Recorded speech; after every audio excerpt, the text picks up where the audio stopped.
You know how Quay Walker and Nakobe Dean got that Georgia Bulldog connection?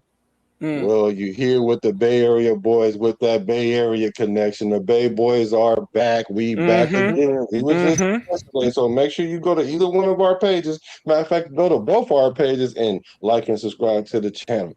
Today we talking about that AFC ranking with our linebackers. We're gonna talk about what we'll talk about it. Yeah, we're gonna talk about that. We're gonna talk about what David Carr had to say about Mendoza starting day one. And then we're going to possible trade that's been writing on the wall, but I think we're ignoring it. Hey, welcome to Bart. Next stop, linebacker lane. Let's go.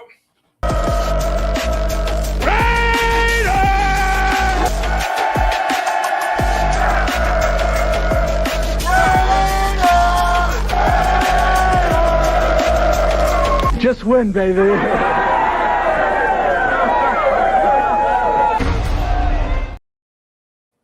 Hey. Yes. The Bay Boys are back. Yo, what up, Bruce? It's the Good Raider show. And it's with your boy. You know you got the Good Raider in attendance. Then you got your boy Black the quarterback, and welcome to the show, y'all. Today we're going to talk about that linebacker core because we got that defense. I think our team is going to pivot on how well that defense played because we know what team's going to do. We don't know what the defense is going to do, and it's anchored by the 2 picks that we made this year at linebackers. Not picks, but who we got in free agency. And they ranked them in the AFC. So let's see what they say about that. And make sure y'all hit that like and subscribe button. You got to pay your toll to get on the BART. You don't want to be fair riding. You don't want to get that, get on for free and then get caught up. So only hit the fair and hit the like button on both our channels, y'all. What's up with you won't like me on free. I'm much better on that. I'm much better with the sub. So with the like on the video. I'm much better with that. That's right. You get my best. Yo, Tomcats, what up? Cerebro, we see you. Sag Tom Mike in the host.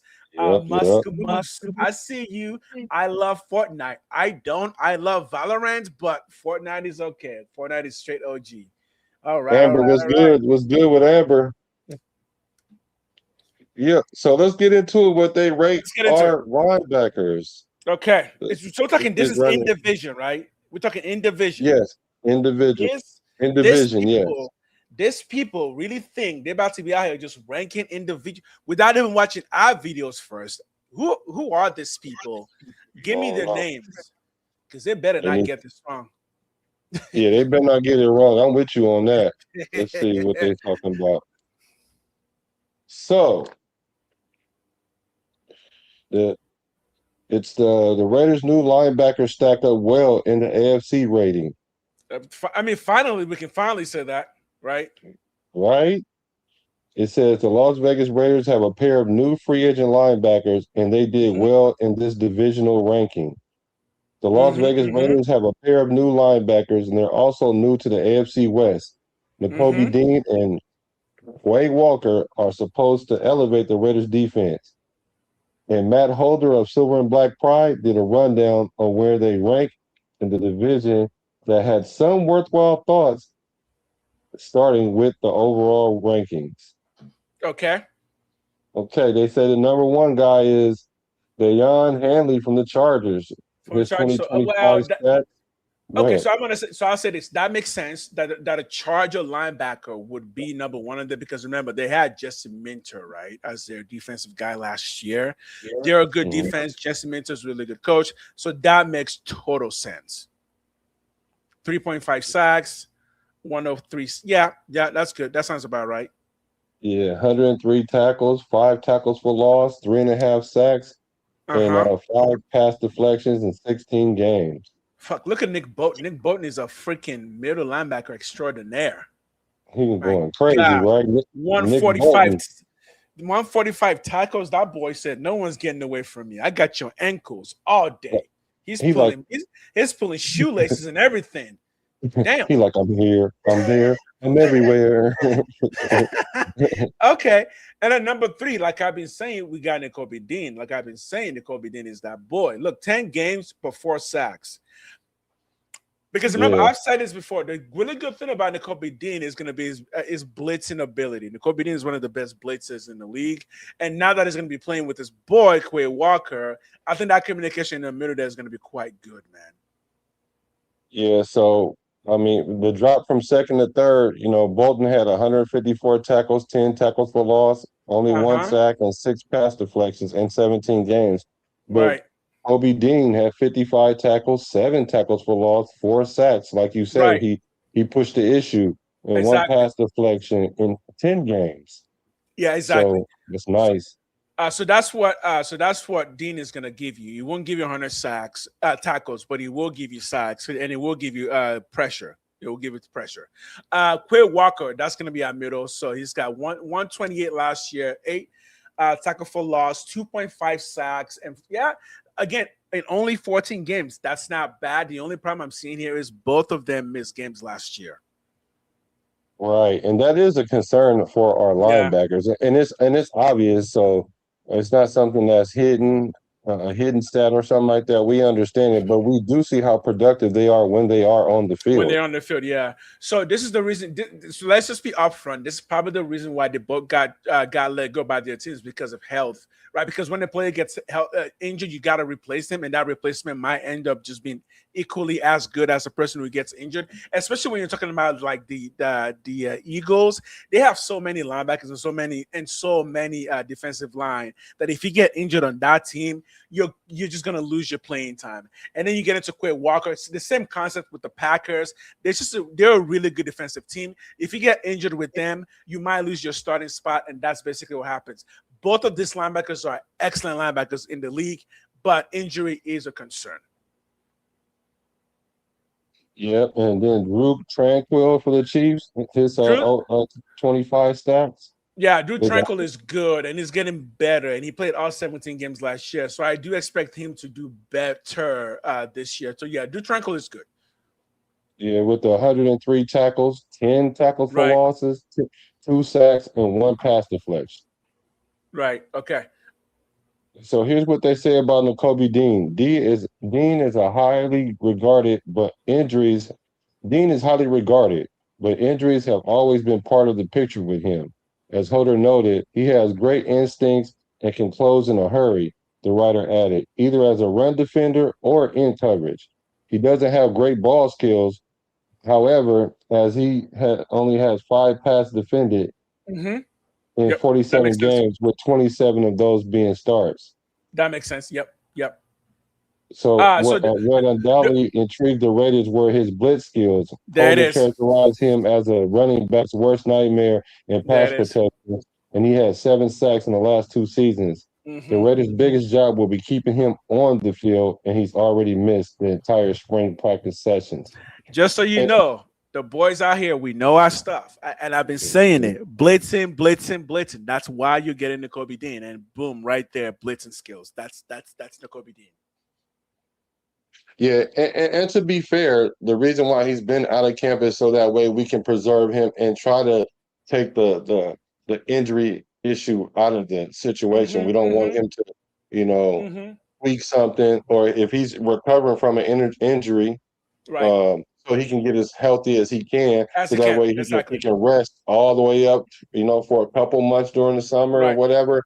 He already know what he brings to the table. We know what he brings He to the brings to the table. He knows exactly. what he brings to the table. Exactly. All we need for him to do is not to fall off the table. That's it, and get And hurt. and the thing to keep in mind is that you see, he's gotten what 7 sacks in the past 2 years, but also keep in mind how many pressures does he get that doesn't turn into sacks, or how many pressures does he allow somebody else to get? And I've said this before with Dean. I hope the injury bugs are done, but the thing with Dean is he's around 230 and he's always a bullet. So he runs his body into things a lot. So I'm just hoping the injuries end. I've kind of mostly ended because Dean, I said it before, he was my number one target for free agency. I'm glad that we got him because Nakobe Dean really is that guy. He really is that guy. He's actually going to be really helpful for Max Crosby. Yeah, I right? agree with Because you on that. because having that pressure from the linebacker position is going to be really helpful for the line. So, Okay, let's take yeah, a look at. Let's look at Walker. Quay Walker. Okay, Quay. Quay has the physical skills to be an elite linebacker, and at 6'4", 241, he has the necessary size as well. He tested off the charts back during his combine days, and all of that gives him the tools to be the complete second level defender. Exactly. The linebacker has shown occasional flashes of brilliance, but there's something missing here. Walker doesn't seem to have the instincts that are characteristics of every great linebacker. Right. So it'll be interesting to see how the Raiders try and help him develop those instincts. Yeah. Real quick, remember what I keep saying about Coons, that Coons should be a linebacker because Malcolm Coons is like 6'4", 240 pounds, which is a precise for a linebacker. So the thing with Quay Walker is he's not top 5 linebacker, right? I wouldn't really put him there, but he's a very, very serviceable, very good, above average linebacker at the middle linebacker position. He's definitely above average. Yeah, so it's a thing what it appears to me is it's a thing that he's good just naturally. He's naturally just a good athlete, but he doesn't have maybe the tools, all the tools, or maybe even what they call the basics or fundamentals. Like some of the fundamentals might be missing, or whatever it is he needed to turn the corner. But the thing I think will help him is the fact that he's playing with Nakobe Dean, and then they can make up for each other's deficiencies as long as they can stay on the field with each other. Exactly. And if we are, real quick, if we are really going to a 3-4, which we believe that we are, that also would be helpful for just having more speed on the field from the linebacker core, which would be really helpful for somebody like a Quay Walker. Right. And so the question is, how will they fit? This is where things get interesting for the Raiders. Let's see. They already have a great pass rusher in Max Crosby, and adding Dean as a blitzer to go with Crosby, like you said, has some powerful potential. The Raiders also signed Malcolm Kuntz, like you said, on the other keep side. Telling you. So balancing this defense could be a fascinating challenge going into training camp as well. Hey, again, you don't hit the like button for the Bay Boys, man. This is what I've been saying, right? This is what I've been laying down on this channel and my channel. That we're trying to do something here with the way that our players are built. We're going to kind of reorganize where we line them up because the way they're built kind of fits better into a 3-4. We just don't have the personnel to really run a 4-3 effectively. We have more speed, so we're going to use that and kind of shuffle some guys around. And I keep saying it's Tonka Hemingway is going to be a defensive end because in the 3-4, 280 is perfect for a defensive end, for a powerful defensive end.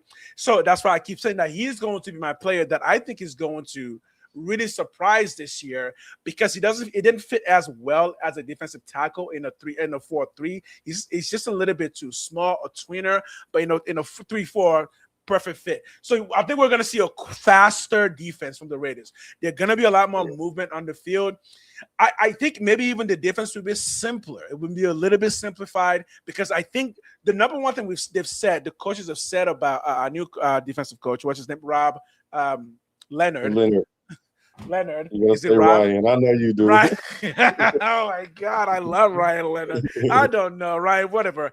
The number one thing about him and what Kubiak said, the reason they hired him was his ability to teach. Apparently, he is very detail oriented.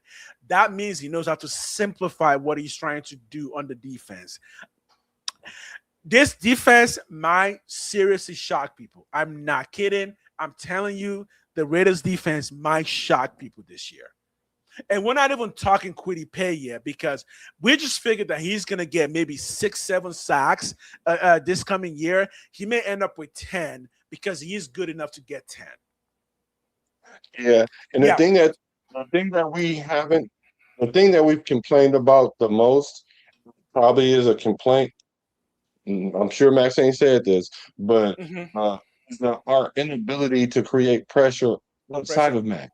Exactly. And we do create pressure with Max, but if we can create pressure in other areas outside of Max, what happened is that'll cause these quarterbacks to throw the ball a little sooner, try to throw them in tighter windows, and try to gamble a little more. And then that's when the back end comes into play and we get these interceptions. Then we get the turnovers. Then we get the takeaways. And then we get ball hawking, chicken hawking.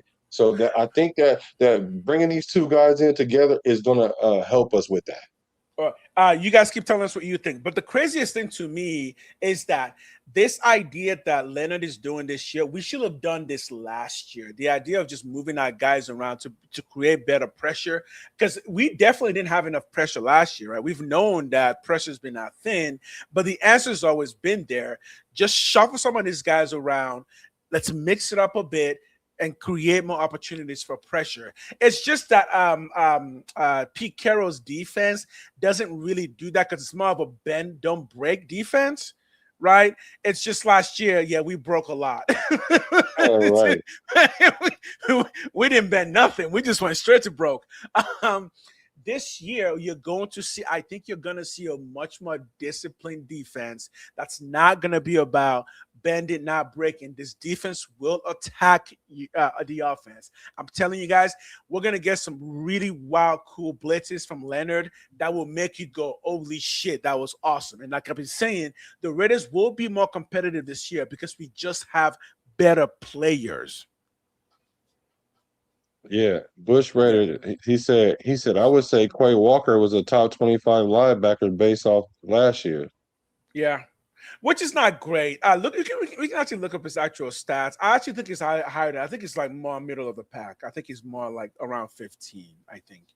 He said Walker is a tier 2 linebacker. Like, yes, there we go. Like tier 2. Yeah.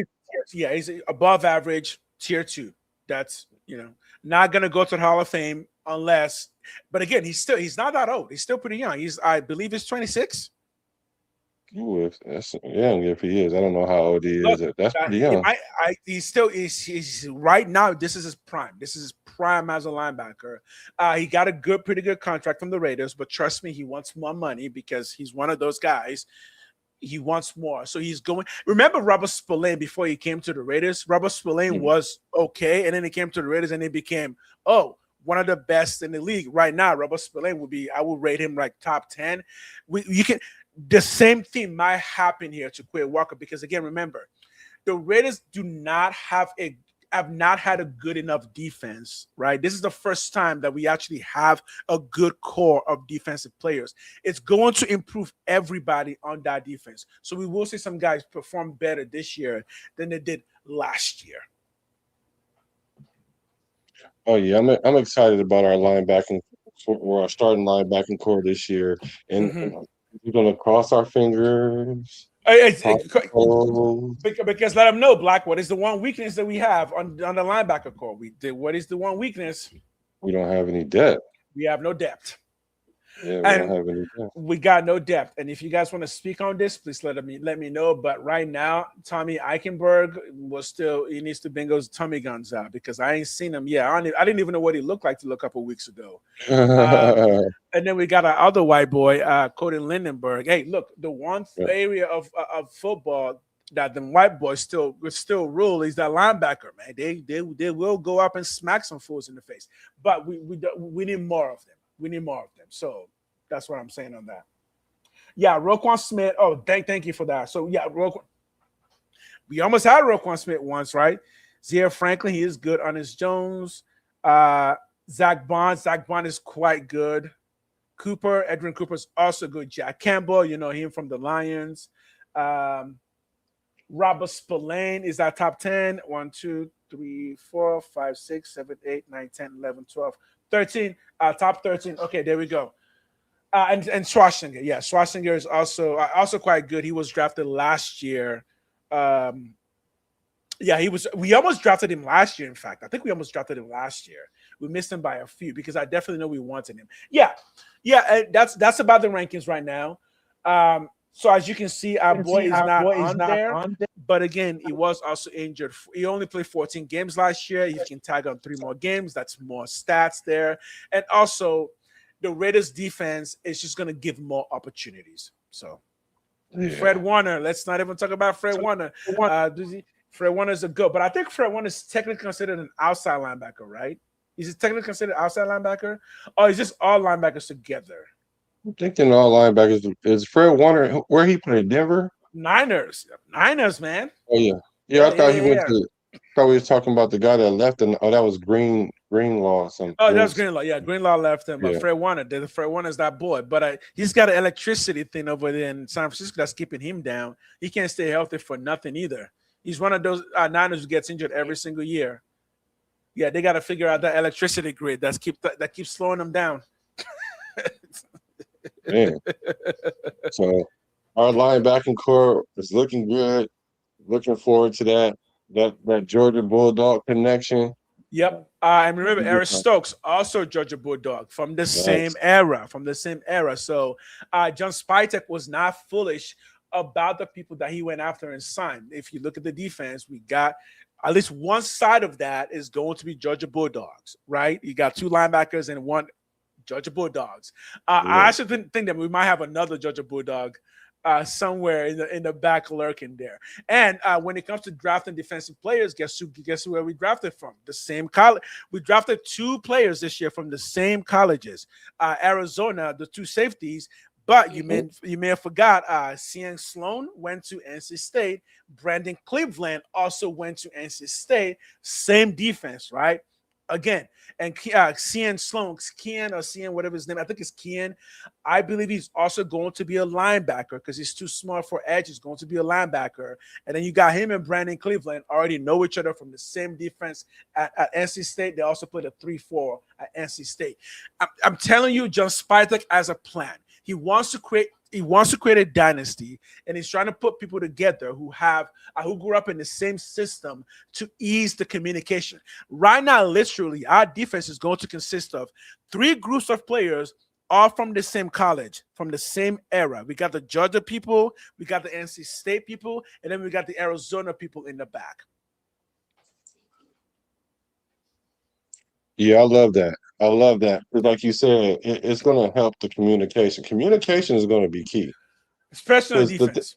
Especially on defense. And the thing about turnovers and takeaways, those things are intentional. For one, it's an attitude.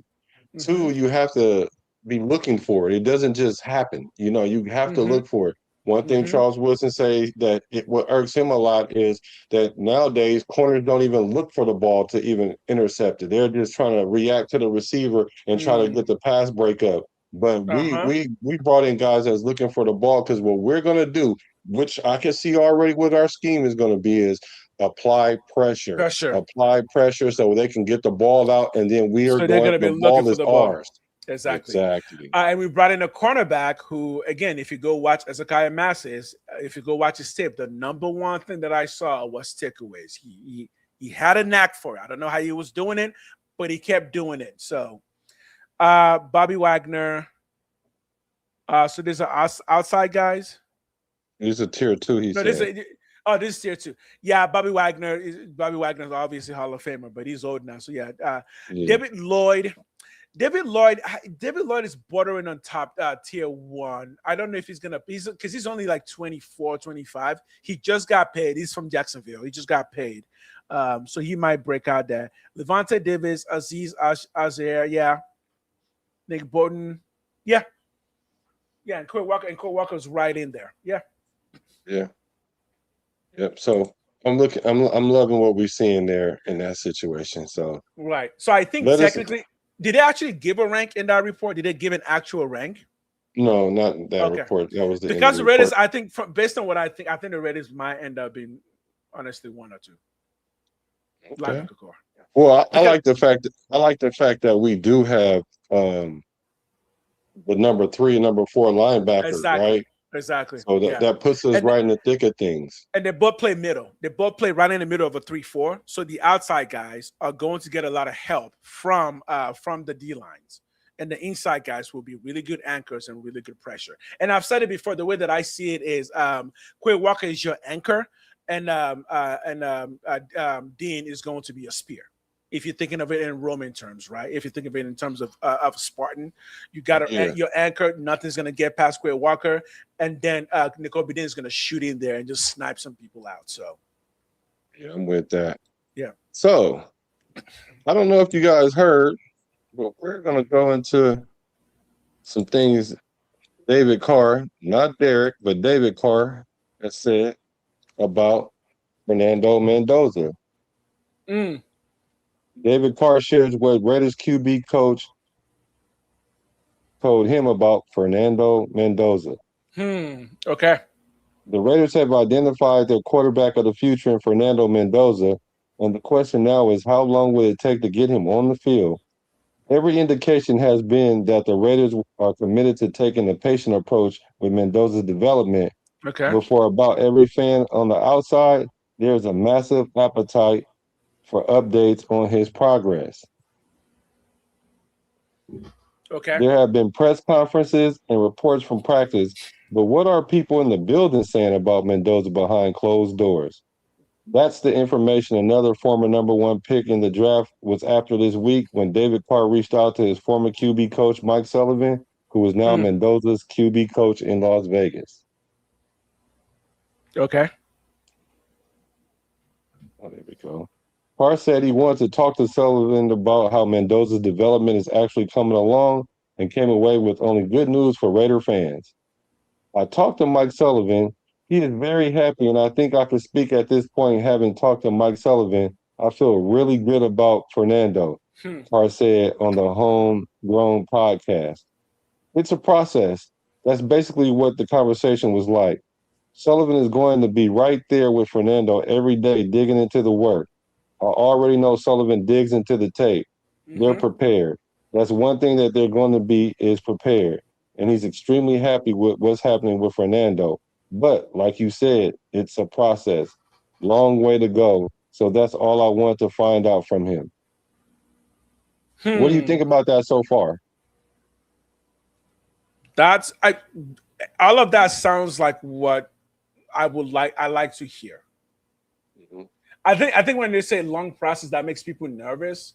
But when I hear long process, I'm thinking long process to be in a Hall of Famer. That's what I'm interpreting that as. I know even if he's saying a long way to even being a starter, I'm like, he's gonna be a starter. Yeah, and I think those words were used to kind of quell the fan base because it's like, hype. Hey, you guys want him to start right now, but you guys don't understand. We're asking a lot of him. You're right. And so to avoid the rush of putting him on the field, it's a process. And anybody that knows about being a winner, I'm talking, like you said, when you said dynasty, long term, Hall of Fame or Super Bowl or whatever you want to add to it, it's a process. It's not something that just happens from game one. So with a process, you have to go through these. You got to go through these things. So the process is, look, we're going to go ahead and let him mature at the timetable that he's going to mature. He's obviously a high intellect guy. He's cerebral. I mean, he went to Cal and got his business degree in 3 years. I mean, like, geez. Exactly. And so he's going to process the information, and then he's just going to need some man hours on the field doing those things, and we don't need to rush him. So it's the process. So I think that's what he mean by it's a process.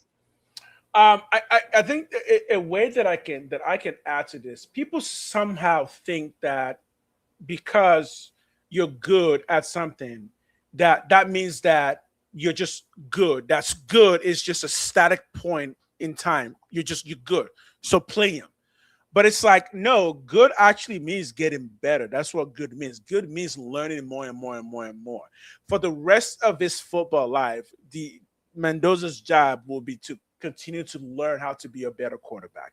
That never stops. Just like Black and I job right now is to continue to learn to be better YouTubers, and that would never stop. Continue to learn to be better streamers. Continue to learn to craft our skill. He has to do the exact same thing. Every one of us here, if you went to college or not, I happen to have a master's degree myself. Guess what? All of that is a process. So there's nothing here that should be surprising to anybody.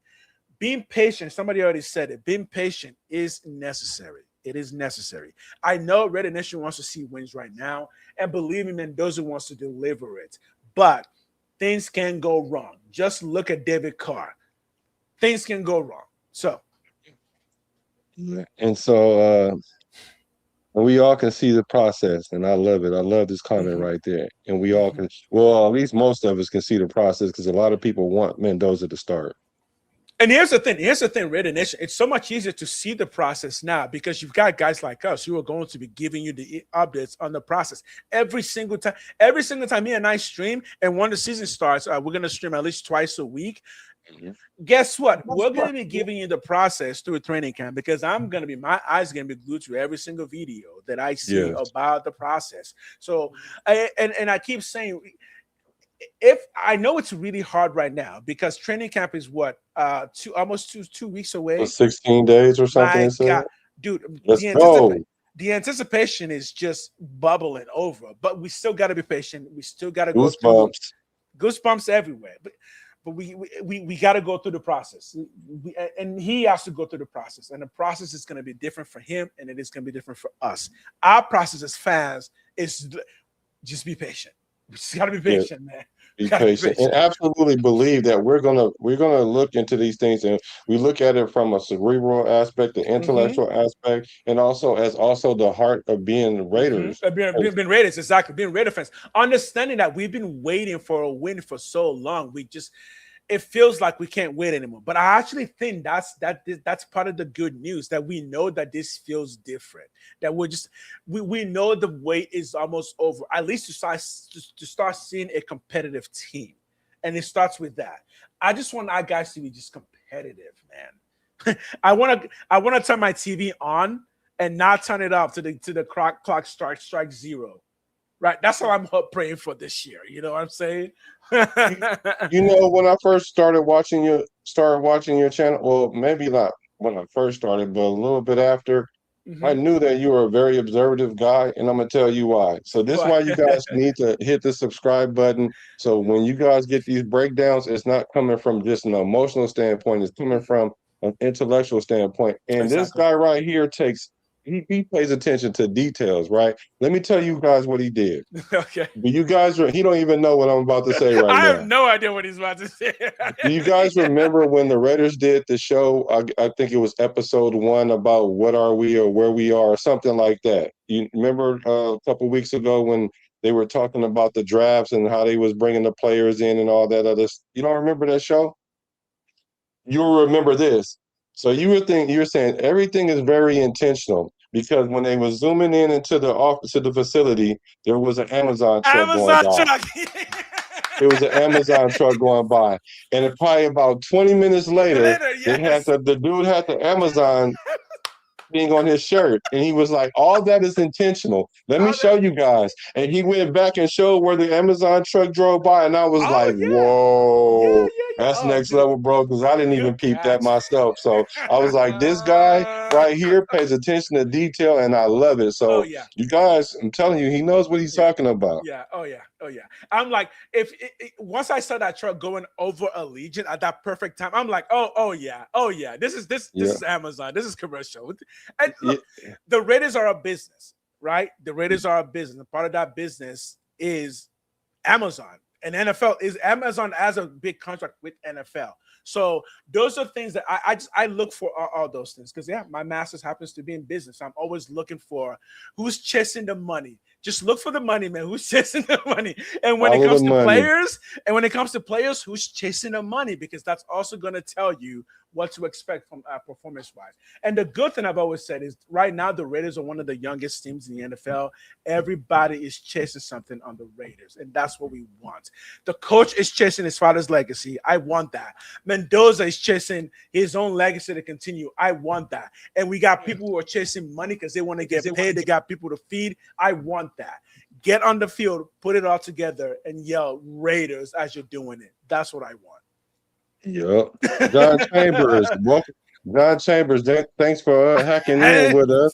You think it's the Cowboys year? Y'all been saying that for so long. You know what? The last time they won something, Michael Jackson did the halftime show at Super Bowl. So you know how long that's been. So good luck to y'all. Because I don't see.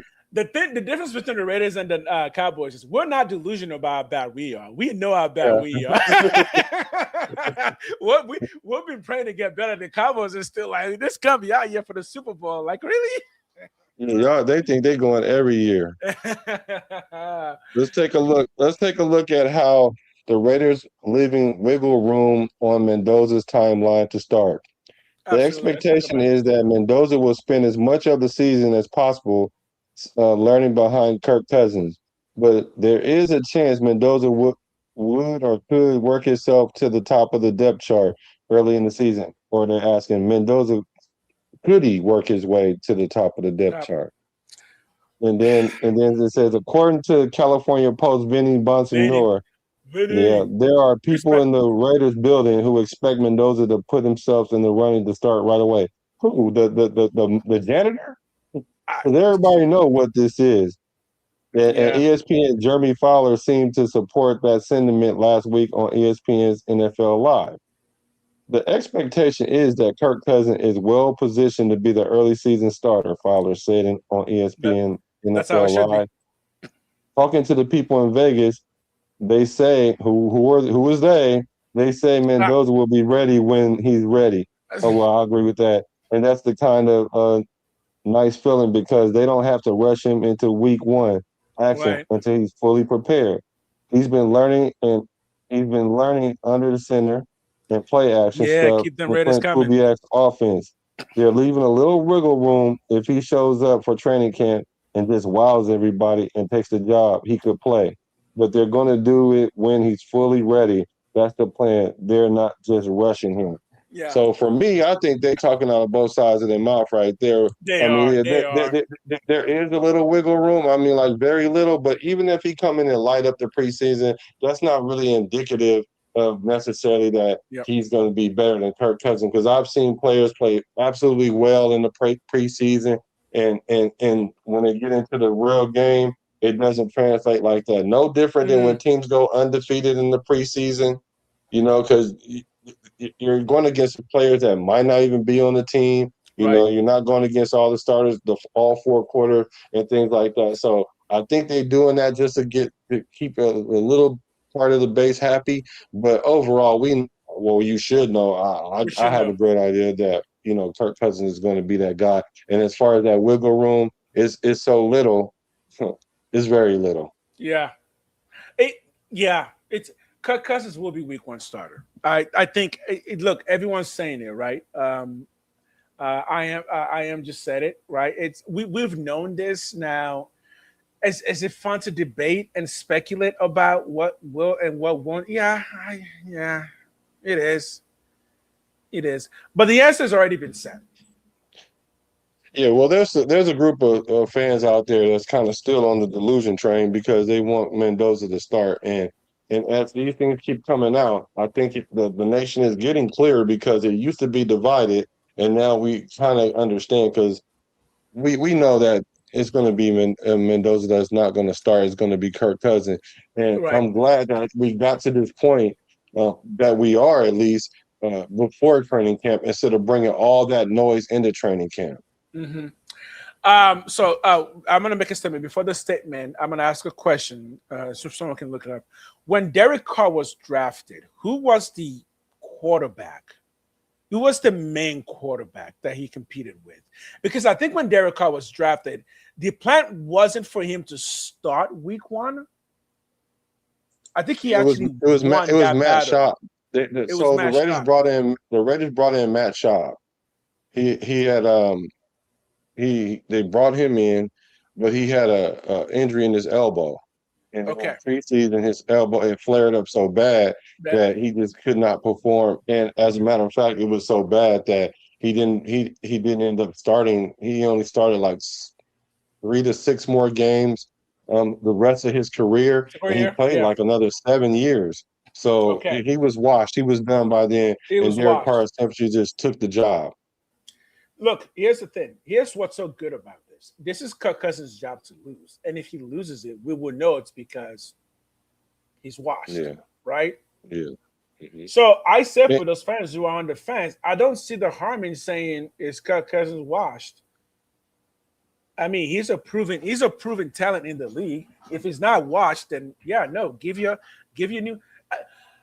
And I think this is a thing of that I would say people should start getting used to as a concept. Imagining a play is almost as important as running the play. Like imagining how the play is supposed to play out and having that play in your head over and over and over again is almost as good as doing it in the game. And I think Yeah. that's an aspect of a process that people don't want to talk about because they think just get in the game and just learn by doing. It's like, well, you can learn by doing, but you can also learn by learning the process, playing the process over and over and over in your head, especially when it comes to offensive plays. They are based on timing and rhythm. The more you've spent time playing those timing and rhythms in your head, the better you will be once you actually have to get on the field and do it, right? Yeah. I dropped a video today about the very thing about um, starting number one draft picks, quarterbacks, the number one pick quarterbacks for the last 10 years. And I broke it down to the statistical uh, probably, the probability of us being good if we do that, or is that putting Fernando in the best position to succeed? And it's just not good because the record is 25, 82, and 2 when you do that. So it's better Yeah, if you let them sit and let them learn, like you say, it gives you a better chance to succeed because the right. quarterback actually sat have a better ceiling, well, a higher floor back, High floor. a Mhm. higher floor High because floor. because they've learned under a system. So that's what's good in this situation that we And don't we've have to stick our quarterback out the, there. the other thing we've also seen is that quarterbacks who start year one and do well year one don't necessarily come back and do well year two. Jaden Daniels, of course, being a prime example. Even Mhm. Trevor Lawrence is also a prime example that year six and he's still kind of struggling. He started year one, but by year two he was kind of going down a bit. Um, yeah, yeah. I don't know what more to say on this. I think the plan is set and it's good to have Cousins at least be the de facto starter till he loses the job, Yeah. right? What's up with AE? Okay, let's see what Brother Mel says. If Kirk Cousins' offense come together like we think, 15 plays the last 4 or 5 games. What's it say? 15 plays the last 4 or 5 games. Oh, he 15 said Mendoza plays. played the last 4 or 5 games. Mendoza. I don't know. I, Oh yeah, I'm only yeah. thinking Mendoza's going to play if Kirk Cousins get hurt, and knock on wood if you with me. If yeah, I if just this, think he's not going to come in unless it's just a necessity. I think it'll come in if the season once the season is over. I do think it'll come in because that generally is the other pattern that teams use. Once your season is over, then you put in the rookie to end the season. That's what the Chiefs did. True, Yeah. true. And when you start the rookie quarterback, that's the number one pick. Average in the last 10 years of quarterback wins is Hmm. 3.7. So it's like under 4 wins. Yeah.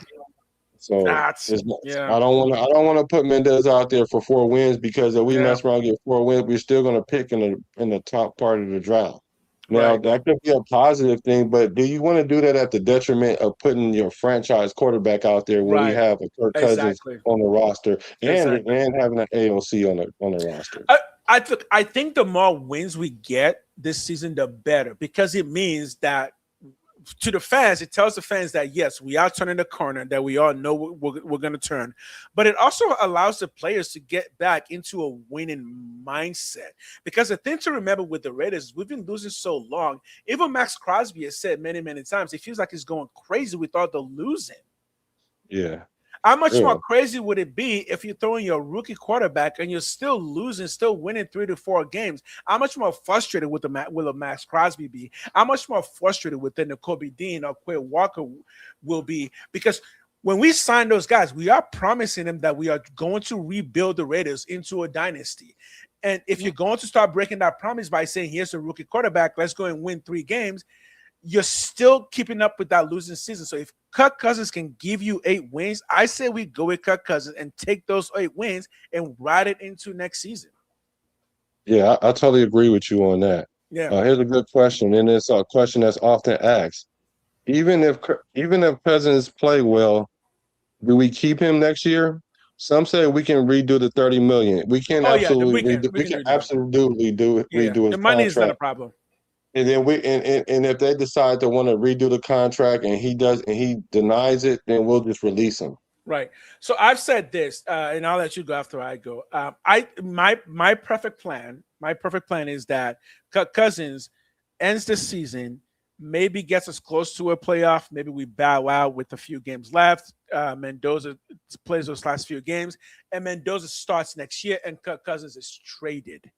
That's my ideal situation. And the reason for that is if you bring Kirk Cousins back the second year, then the conversation of a quarterback battle actually continues because the fans and the national media is going to start saying, well, why is Kirk Cousins back when your number 1 overall quarterback was there all of last year? Well, is he not good enough to start again? So I do think no matter what, Kirk Cousins is only with the Raiders for 1 year and we trade him.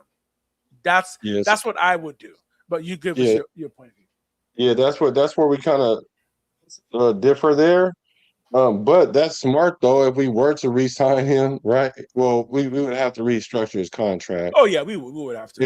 And then trade him, and then we probably could get some value for him. Like that would be the great administrative thing to do. I just think that if we go out there and we win 7 games, 8 games, we got to run it back with him. Now, you don't necessarily have to unless we just see that Mendoza is just ready for that, and then we're prepared to win and I think 6 games or something like that. Because even when you bring a quarterback in that even sat, his average only goes up to maybe like 6 wins, and that's a lot from the 4 wins, but I mean, it's still 6 wins with 6 wins. Then that takes us into a third year now that we got to start trying to vie for even getting into the playoffs from the outside looking in. Versus if we mess around and get 7, 8 wins with Kirk Cousins, then we're at the doorstep right there because we know that Kirk Cousins is going to even get better in the second year. As long as he doesn't get hurt. That's the thing. I think at that point, Cousins is a bit too old for me to feel comfortable playing him. Now, I know Joe Flacco is still in the league at like 40. How old is Joe Flacco? Like 41 or 42? Yeah, I ain't looking at him. I do think Cousins will become the next Joe Flacco. I think Cousins will bounce around the league to teams for the next 5 years because he's that kind of talent. I don't think anybody's going to sign him to a long contract anymore, but I do think he will be an emergency quarterback for the next 5 years or 6 years for a lot of teams that are playoff hunting.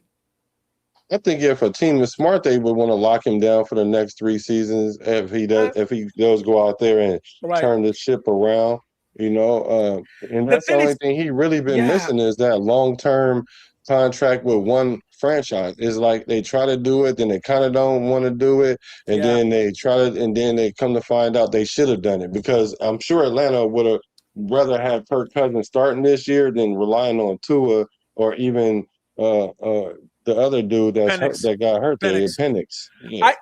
Okay. So I think the counter that I have to that is I think teams only do that if you are like a certified Hall of Fame Super Bowl winning quarterback. Teams did that with Brett Favre when he left Green Bay, kept signing him to long contracts because he was a Super Bowl winning quarterback. Teams also did that with which you saw this past year. What's his name? Ryan Lee. The Chargers. Phillip Rivers. Yeah, Phillip Rivers, where I didn't, but again, it's because Phillip Rivers is a multiple year winning type of. I just don't think Kirk Cousins has that. I know Kirk Cousins can throw well, but I don't think he has enough wins to make a team feel confident to want to sign him to a multiple year contract. I like Kirk Cousins better than Phillip Rivers. So Bush Raider says, I'm fine with Cousins or O'Connell starting for the 25 season or 26 season and sitting Mendoza for a year, just as long as it's a real QB competition, not like previous years. Yeah, I I'm hate not to fine hurt with your that, but I'll feelings. let you go ahead. I hate to hurt your feelings on this. There's not a real quarterback competition here. Right. AOC is not going to start over Kirk Cousins, and if he does, for whatever the reason is, if he does, that means we're going to end up playing at least two of our quarterbacks, Mm, and then it's going to fall into Kirk Cousins' lap again, and right. we should have just started him. Yeah.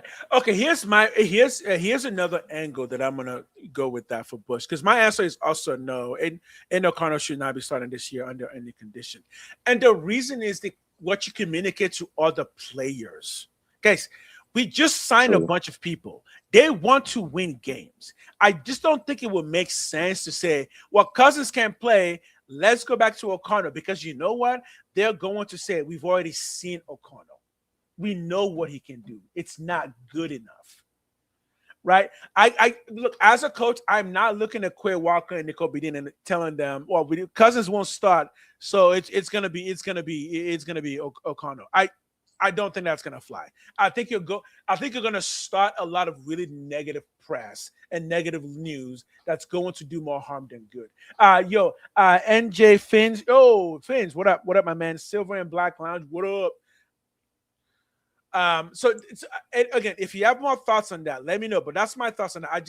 O'Connell cannot start under any condition. I will not watch the game if O'Connell started. I will not watch the game. I'm sorry. Actually, I will for the channel, but I'm telling you, if O'Connell starts and I'm streaming it, you should come watch it because I would not stop saying I would not stop saying bad things because it just would not make sense. It just would not make sense to me at all.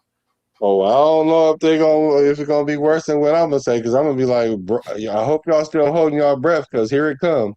Unless it wins, unless it's like winning, and then our boy Quebec will look like a genius, A super genius, and I a have to super eat genius. crow. I would have to eat crow every week. I have to have it barbecued. I have to have it baked. I'd have to have it fried. I'd have to have it. Send me all the humble pies. At that point, I'll eat that up. Again, Yeah, for sure. if he can prove us wrong, prove us wrong. But he's already had his chance to prove us wrong, and he has not proved us wrong. So if O'Connell starts this year over Mendoza, trust me, if I won't cry because I don't do that about sports. But trust me, my stream will be very negative towards the Raiders and towards King Kubiak, because nothing will be more depressing in my mind to say, "Oh, let's go back to O'Connell because Cousins gets injured." No. Well, he's talking about just starting them game one. No. Yeah. No. So it says Cousins. I will give Clint Kubiak a straight up F if Right. O'Connell comes anywhere near starting week one. It says Cousins hinted at playing golf with his kids in a couple years. Yeah. Cousins doesn't need much right now. He doesn't need much right now. He's got the money. Can he win a Super Bowl? That's the only thing for Cousins, because otherwise, we're not talking Hall of Fame for Cousins. If he wins a Super Bowl, then the conversation starts rolling. Then yeah, he'll want to stick around for another 2 to 3 years. If Cousins can win 2 Super Bowls, he will be a Hall of Famer. He will be Hall of Fame if he can win 2 Super Bowls. He will be. But again, will he? Look, why is Joe Flacco still sticking around? He wants to solidify his Hall of Fameness. Joe Flacco already got 1 Super Bowl, right? If he can make some kind of miraculous play to launch himself into something new, then you start to solidify your position there as a Hall of Famer. For guys like Cousins and guys like Flacco, the question is, what are they still playing for? It's not money. It's not glory.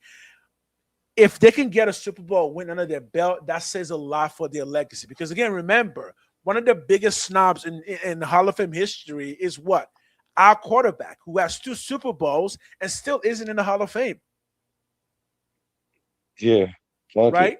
Jim Plunkett is still not in the Hall of Fame, and he has 2 Super Bowls. What guys like Cousins are looking for, and Flacco is going to be Super Bowls. So unless he can win a Super Bowl in the next 2 years, I think Cousins is.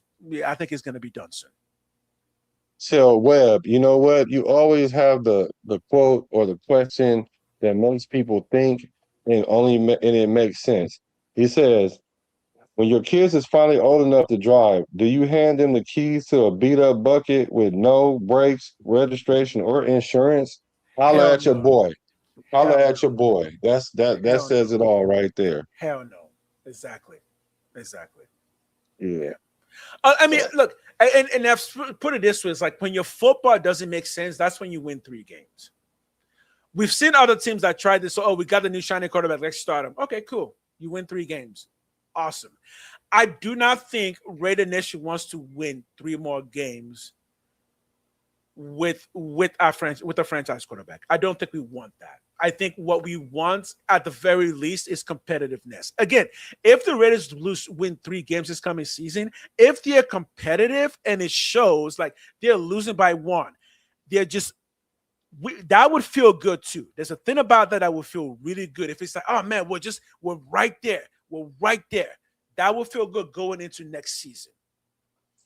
Yeah, here we go. What up, Ben? He said, "May the best man win." I don't think Cousins is very much better than AOC at his age. Time will tell. Okay. No, he's much better than Yeah. AOC. Like you guys are saying, "May the best man win," and it's not even really close. Like you, so the thing that you're relying on is Kirk Cousins hitting a wall because he's too old. Right. You guys are saying he's too old. Like high level quarterbacks, which a lot of people not understanding. Tom Brady even said it himself. The way he played in his 20s is different than he played in his 30s. And the Yes, way he played in exactly. his 30s was different in his 40s. And the difference was his wealth of knowledge and the inability to fool him with things. Yep. Like this man won 3 Super Bowls from his late 30s to early 40s. We got Let me quarterbacks that's out there that's still playing right now. Aaron Rodgers went to the playoffs. He's 40. let's put I it this mean, way. like Peyton Manning won his Super Bowl at 30 something. Stafford didn't win his first Super Bowl until he was like 32, 33. That's because that's when quarterback, you can't really fool them because they've Right. seen it all at this point. Exactly. And you're And not there when you were in your 20s. So, as far as people, it sounds like people are hoping that it is that he's too old. If he hits a wall, he'll be the first one to retire. I promise you. If he hit, it, it, he's already said it. there's a good chance that this is what's happening. That a lot of our fans right now are young in their 20s. And I'll say this as a 41-year-old, even though I look like I'm 25, you learn so much more about life than when you're in your 20s. Imagine that for a quarterback. You just learn so much more about the game in your late 30s than in your early 20s. And those things do work. There's a reason why some of the best quarterbacks right now are still Matthew Stafford, the people who are well into their 30s, because it's not just about your bones breaking. You also learn how to protect yourselves from your bones breaking. You learn how to protect yourself from getting injuries, right? And that's why guys like Kirk Cousins stay around for a long time. They've learned the game enough to know how to take care of themselves, their body, on the field stuff, and mix that all in with their family. And again, when you start studying what professionalism is, don't count a person out because they're quote unquote old, because with age comes experience. Yeah. And wisdom. So here we go. Cousins is bound to get injured again, so he don't get another pass, just like ALC don't get passes for his injuries. Yeah, so this is what I don't understand. How are you guys gauging this? Because I don't think AOC will be in the league for 15 years. I don't think he'll be a Mm, quarterback for 15 years, and it's obvious that uh, cousin Kirk done already done that, right? So, mm. and he's actually been playing. Now let's look at AOC. He played his Okay. rookie year. He played his rookie year went 5-5, right? So that was nice. And then, like we all know, after that first year, the league catches up with you. So he went 2-5 the following year and got injured. Then he came in the following year, got injured, didn't play a whole year, played the last game of the season. So he's the one that's trending down. Now, the only Mm, reason why that Kirk Cousins is not normal Kirk Cousins because of the last 2 years that he was injured. He got injured. It took him a year to, right. to, to recuperate from that. Won 4 or 5 games last year, which is more than the Raiders won as a team, and he Mm-hmm. was trending up. And so, and plus they were playing quarterback shuffle over there, thinking that they had something better. You know how you leave the one you with and Mm-hmm. thinking it's greener, the grass is greener. Well, guess what? Atlanta is messed up because their GM is not there no more. That coach is not there no more. They got a Penix that's fighting for a job against a Tua. So come on now, it is not matching up. It's not. Well, We compare apples to oranges. right. I got a response for you, and I'm gonna defend my boy, my super Raider trooper, Ben. my super trooper, and the fans of the super trooper AOC. I Mm-hmm. do think AOC super trooper. If you get it, you get it. The mustache. I do think he has what it takes to be in the league for 10 years as a backup.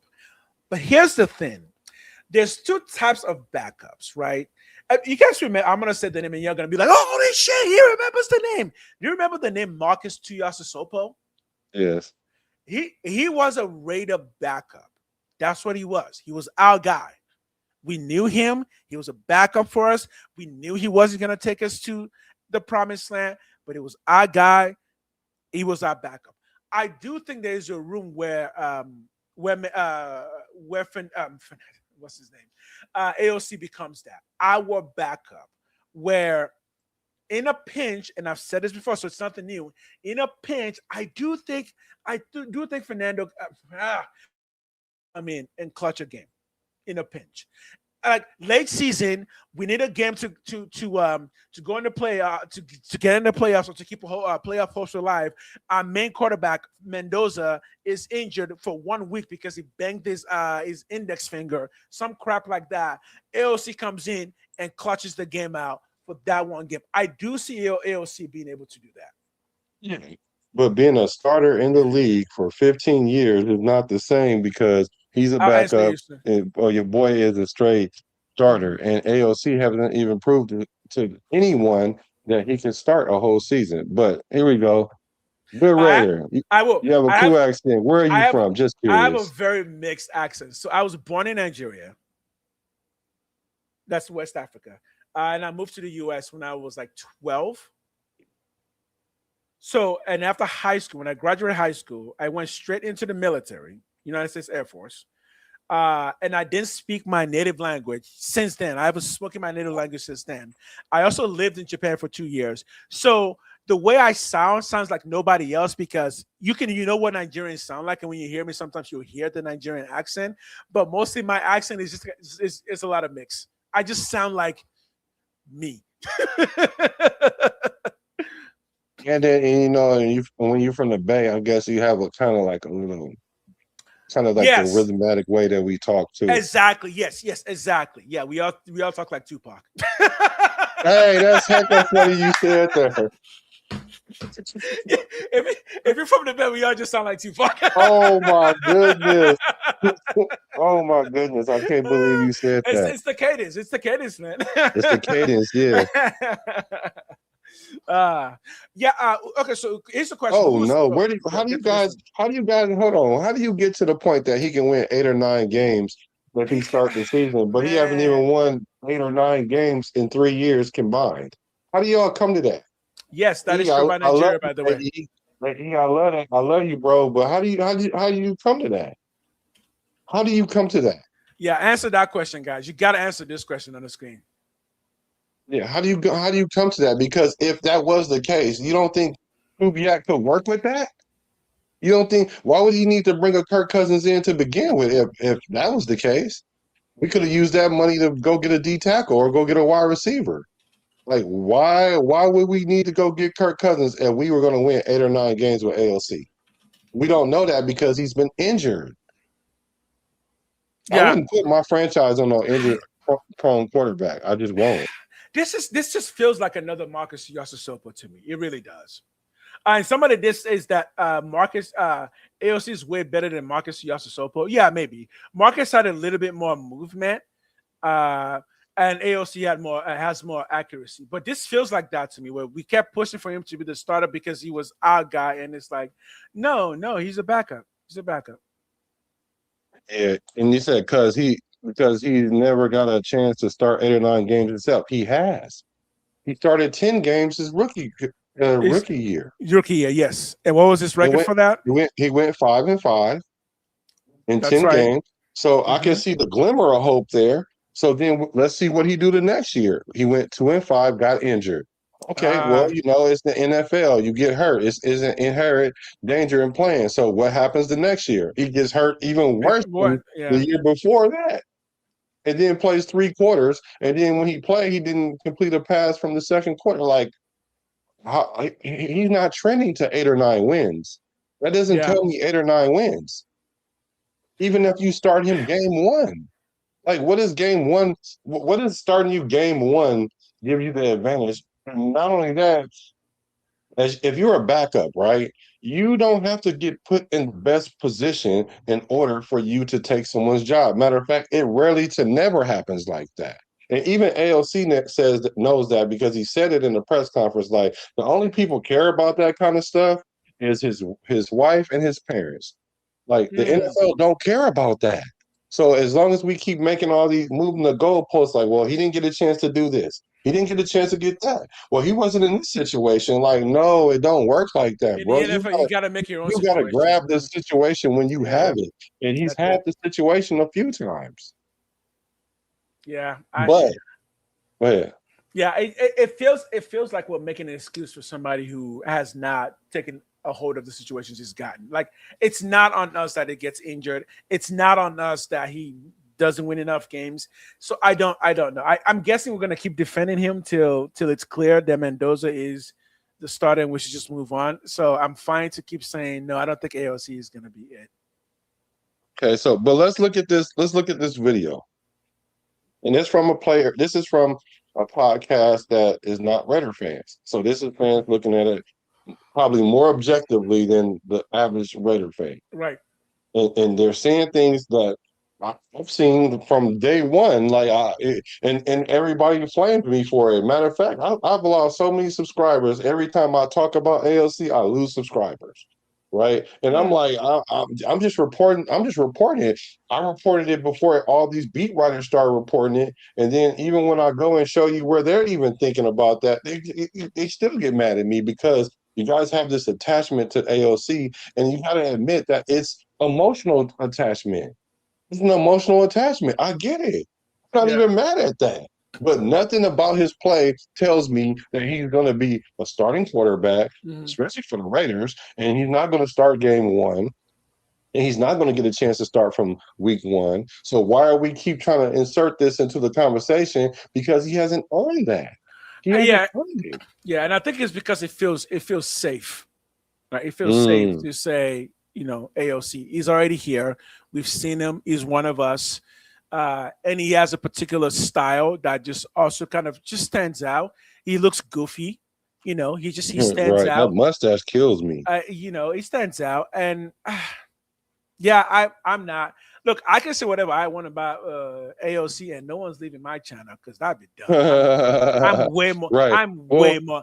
I'm so excited. You can't do that, and I'll say whatever I want. I don't think he's gonna be. Oh, you see, I ain't stop saying what I'm saying because the truth is the truth. Oh, hey, if you guys, if you unsubscribe from me because I'm telling you the truth, then it is what it is. They'll be back once we start winning, and you just gotta be patient. We'll start winning again. And look, at the end of the day, that's what I care about: winning, and I don't think AOC gives us a chance for that.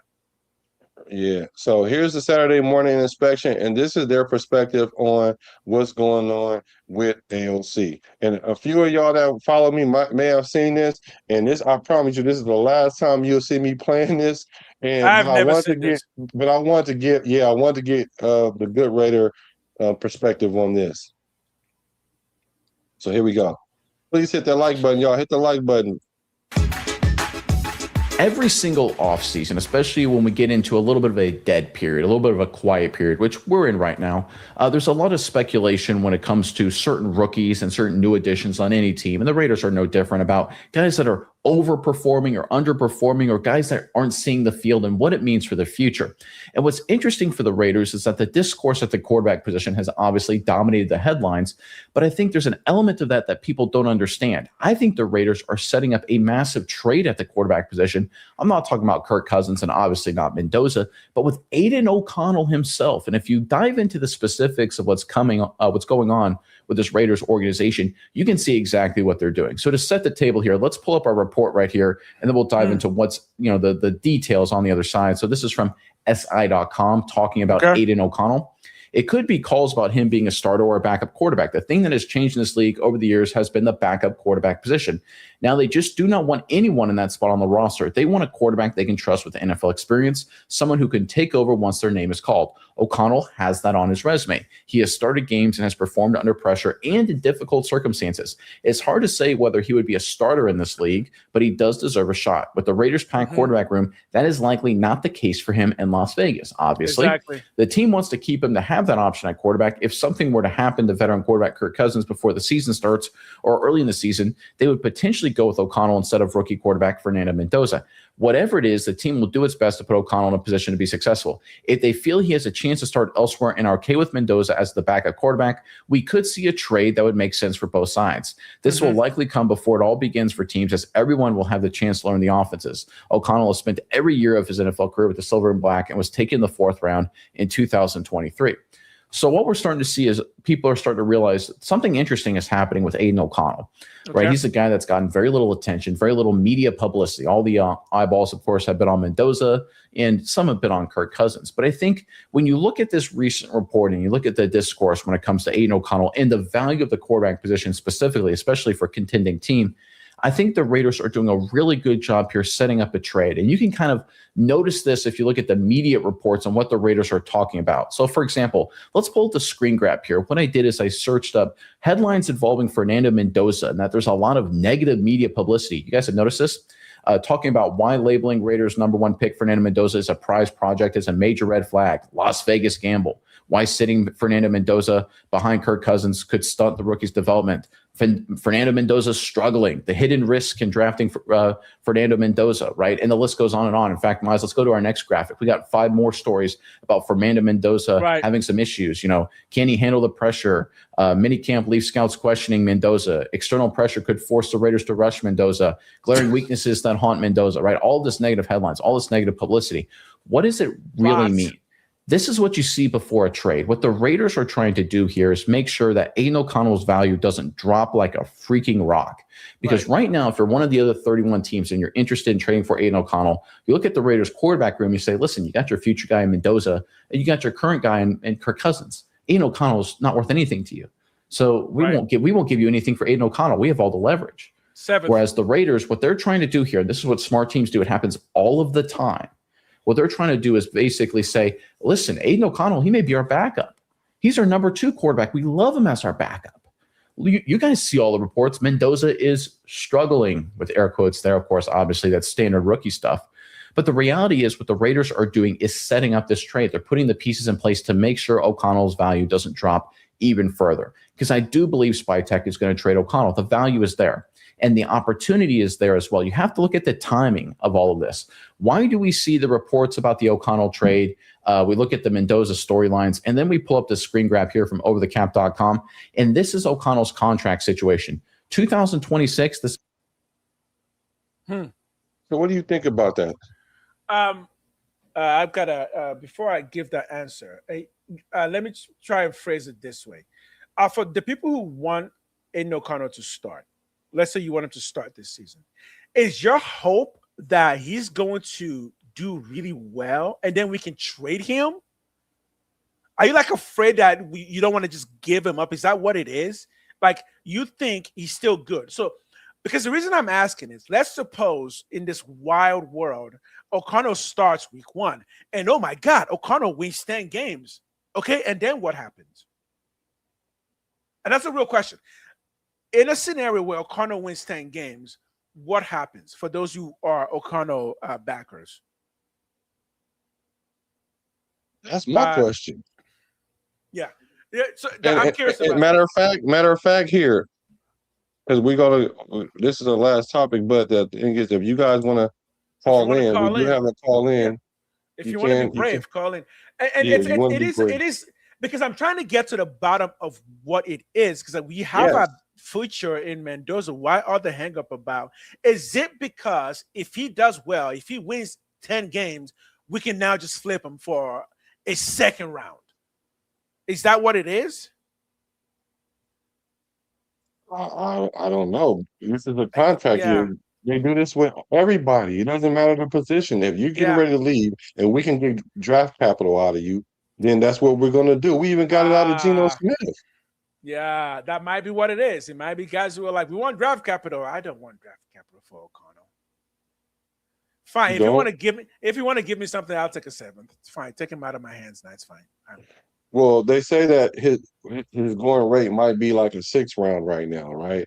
And I believe that we might can get a 5th round for him.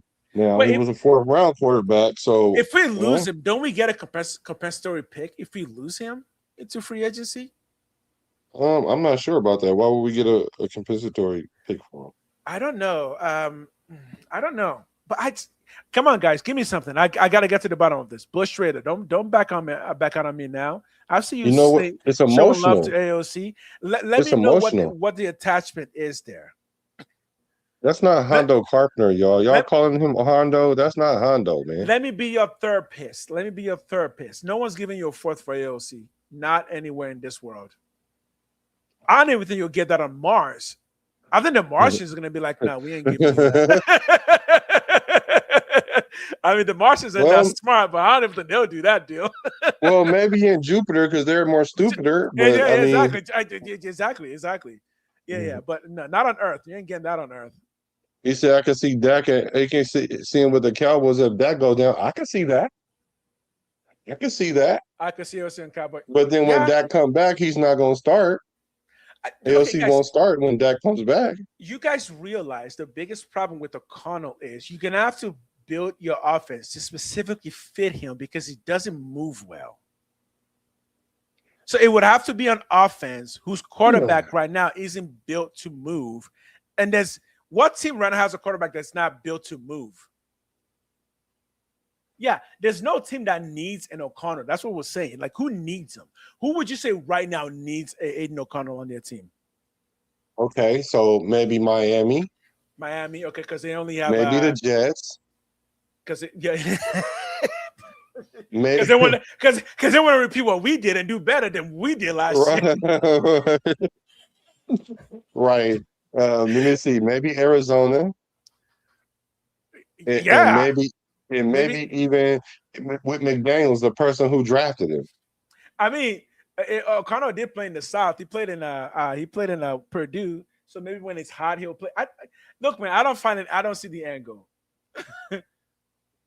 It's emotional, man. The Penn State film was 5 years ago. Right. And he been hurt, and he been hurt a bunch of times since then too. The man's not getting any younger. I don't get what the magic is. Anytime you go to an NFL player that's been played his whole rookie contract out and you looking at what he did in college, that's not a good sign. I'm sorry. That's not a good sign. Because when was the last time a player played the entire rookie contract and was still talking about bringing him back, even though he hasn't proved? Dude, we traded, what's his name? Tyree Wilson, and he has more potential than Aiden O'Connell. Okay. Well, yeah, the article was from that article that he was reading was from Fernando Carpenter, was it? I don't know. I don't remember. I didn't hear him say that, but he very well may have said that. I mean, a dead clock could be right twice a day. So at the end of the day, I don't really take a lot what Hondo say wrong. I mean, to heart. Yeah, they also went to Purdue. Get the thing right about the Jamad McCoy when he went and got the doctor that explained everything about the injury, and people are still confused about it when it's clear what his injury is. But check it out; it's on my page as well. So, but Bush, you're still not answering the question that I want to answer to. What is the best case scenario for Aiden O'Connell with the Raiders? What do you think is the absolute best case scenario? For those who want him to start, who still think there's some juice in there that you want to squeeze, I would say the blacker the berry, the sweeter the juice, but he's not. Right. So your kid's not squeezing that. Yeah. What are we squeezing out of this? Give me the best case scenario for Aiden O'Connell. You can call in if you want. I really want to know. Yeah, really, I would like to see a call. Best case scenario for Aiden O'Connell. New Jersey fans say, I think compensatory is when you lose a free agent to top league money elsewhere. Okay. Yeah. Yeah. No, I get it. You guys don't trust flat soda. Chips and half-eaten sandwich. But Frank Webb said one thing that was nice. Webb says, like everything in life, value is based on what the market will bear. Yeah. Right. And the market is not bearing O'Connell right now. He's not a fourth round. Even if he moved well at Purdue, well, what does it matter? He's not at Purdue anymore. And everyone after that is determined that he doesn't move well. Maybe he lost it after Purdue. I don't know. Well, the speed is faster in the NFL anyway. Like, yeah, guys, Purdue isn't even a top college. And in the NFL, you're talking about the best of the best of the best. Yeah, even if O'Connell was fast in college, he's not fast in the NFL. Because in the NFL, you've got 350-pound human beings barreling down on you, and they can run as fast as Aiden O'Connell can. Sure. So that's what I'm like you. I'm trying to figure out what's the affinity. Why is it so deep? It's almost like you're talking about somebody mom. You know, back in the day when you talk about somebody mom, and that's an instant fight. Yo, thanks for the it'd be like, I don't get it. Like, he's not what we're looking at his resume. If you were hiring him to be the top performer on your team to lead the franchise, so that's what the quarterback is. What on his resume tells you that? And if you tell me Purdue, I'm going to be upset. Oh yeah, Finch, what? Thanks for coming in, man. We'll talk to you later. Yeah, thank you, man. We're not streaming tomorrow, but we'll be back again this week. We're not streaming tomorrow. We'll be back again this stream. Okay. Yeah, I guess, if you're just asking for a fair competition, yeah, sure, he'll get a fair competition. I just don't think he's going to be anywhere near close to O'Connell or close to Mendoza or Cousins. That's all I'm saying. He's going to get a fair shot because why wouldn't he? Right? If he proves to be the best, he proves to be the best. I don't think so. I don't see anything that shows that he will prove to be the best. Here's a question for you, best case scenario. No, here's a question for you. A fair quarterback competition in training camp and preseason, not BS presets, where a quarterback can throw multiple interceptions a game and run into the sacks and lead the league in interceptions and not get benched regardless. So y'all want to throw him out? He really gonna get hurt then. But that's how we gonna do it. Oh, the question wasn't to me. I'm sorry. Go ahead. So do you think when we bench O'Connell, we just do it just to be mean? Because the benching of O'Connell started with AP, and that was the one person we thought for sure would have started him. And he thought AOC wasn't ready. Well, their argument to that is that Telesco forced him to play Minshew. They don't think Minshew is better than AOC. Minshew is better than AOC, man. Do you guys not know who AP was? I don't think anyone forced AP to do any damn thing. I think that was AP's biggest point, that he was that kind of guy. You didn't force him to do anything. He made the calls.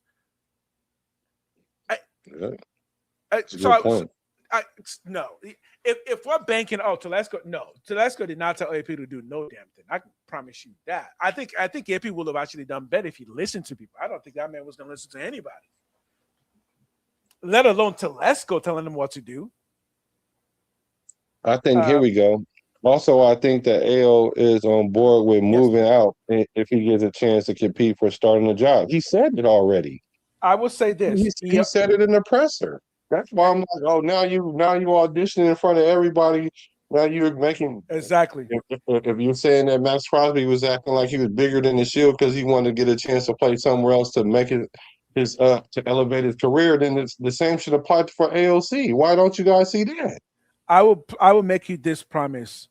Every single coach who has ever seen AOC has given him a shot to start, because that's the whole point. Why would any coach not give him a chance if he's actually proven to be capable? It's simple. He's not proven to be capable. Just look at the facts. If I was a new coach for Aiden O'Connell, what am I going to base starting him on? The past.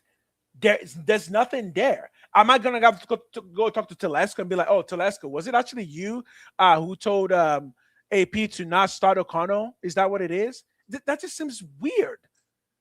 That just seems like a weird thing to say. So Yeah, he said, I believe AP said that he made a mistake not start. Yeah, you can say that in hindsight, right? exactly. But then at the end of the day, we know he don't know when to call timeouts and when to go for it on fourth down either. So his judgment ain't necessarily the best. Exactly. And he's not an offensive coach. He's not an what he offensive coach saw. either. He saw what he saw, and he determined that what he saw wasn't good enough. Again, that's on O'Connell. If you're not showing enough, bro, Minshew has thrown. I don't know what this. Minshew has thrown for 3,500. Minshew has started multiple seasons. Like he's proven that he can. Matter of fact, you guys said the same thing about Geno Smith. Geno Smith left here and got another starting job. Minshew, he got to compete for another starting job, and that's only because he's coming off of a injury. Like he blew his knee out or something last year. What do you mean he hasn't gotten a fair chance? You're literally telling me that you believe that every coach has specifically looked at this 6'5" tall white guy with a mustache, and they're just like, nope, we're not gonna give you a chance no matter what. Guys, that's not how football works. It doesn't make sense. It doesn't at all. And this fair chance you guys talking about is not about fairness. Yeah, it's never about fairness. Have you guys ever competed for a position in football? Look, it's not always fair. I'm making simple. I cannot grow a mustache like AOC. I'm jealous. Life is not fair. I'm sorry, you can't throw a ball like Kirk Cousins. I don't know what more to say about this. He said he didn't get a good chance after they paid Minshew. Like they're going to put the best player on the field, and they will trade Minshew. He would have got traded. All I'm hearing is every single one who's ever coached AOC outside of his college coach are all stupid. They don't know nothing about football because they should have started this obviously great player that is just sitting there rotting away, and there's Hall of Fame potential in his bones, and everyone is just saying, yeah, we don't like that guy. I don't. That's what I keep trying to. I'm saying even Kubiak. You guys can say what you want to say. You can say Minshew was trash. You can say Geno was trash. I know when Kubiak took the Raider job, he was aware that AOC was on the roster. Matter of fact, he was the only quarterback on the roster. Well, there's a bias against O'Connor because he doesn't look like a Raider. What? What does a Raider look like? Okay. You know what? I can see that because I said that about AOC a long time ago. I Please said, explain. This is what I was saying. I thought that mustache was very Raider. Well, the mustache was very Raider, I guess. But the thing is, the way he looked is he doesn't have. Even Mendoza really don't even have that look, right? You don't. But he has other things that just glaringly jumping off the screen, kind of like an undefeated season, a Heisman Trophy, a national championship. You know, things like that. That kind of make you look at it, make you look past the look. But AOC doesn't have that look that says, "Oh, I'm going to war behind this guy," because he doesn't. You got to have a certain look. You got to have a certain look. He doesn't have the killer instinct. He doesn't. Because you got to be a leader amongst men, and he, as nice as he is, as smart as he is, out of all of that, if his play dictated that, hey, I might look like this, but I play like that, he hasn't even showed that he even play like that because he can't play a full season. Like AOC, if you look at AOC first 17 starts and Gardner Minshew's first 17 starts, Minshew's numbers is like this. AOC's is down here. A lot of people like to say that AOC he would do these things if he got a chance to start 3,500 yards in 3 years, though. And you guys talking about you comparing him against a quarterback that has availability before you even look at any stats or any intangibles. Is he available? And he's not been available. So why are you guys not seeing that? Here's what I will say. I will pray, sincerely pray tonight to God that AOC gets a chance to be a starter for another team. Yeah, there you go. I will pray. There you go. 805 Raider was good, brother. Because we have our franchise quarterback. I'm just not. I will pray for that. Yeah, did he get a chance to start somewhere else? Anytime you want, I will personally send a note to God. Anytime you guys want, be like, God, You know what? team. CC me on that too, because I'll put a prayer in too, because I like AOC, but this situation isn't good for him. I like AOC. I just don't like him to be our starter because, for one, I can't get past the fact that he can't stay healthy. And then this is and back to the look thing, right? It's about optics. This is one thing that you keep saying. You bring this to the table, and I agree. Optics is good to a good degree, and this is where I would say it matters. Remember when he got hurt and he had to get airlifted because he didn't get literally airlifted, but he had an air cast because he just bruised his knee or whatever. Like he doesn't say he's the strongest player on our team. It doesn't say he got the most grit on our team. He just doesn't exude that. You know what I'm saying? I will give you another one. If you really want to ask, why do I really not want AOC to start?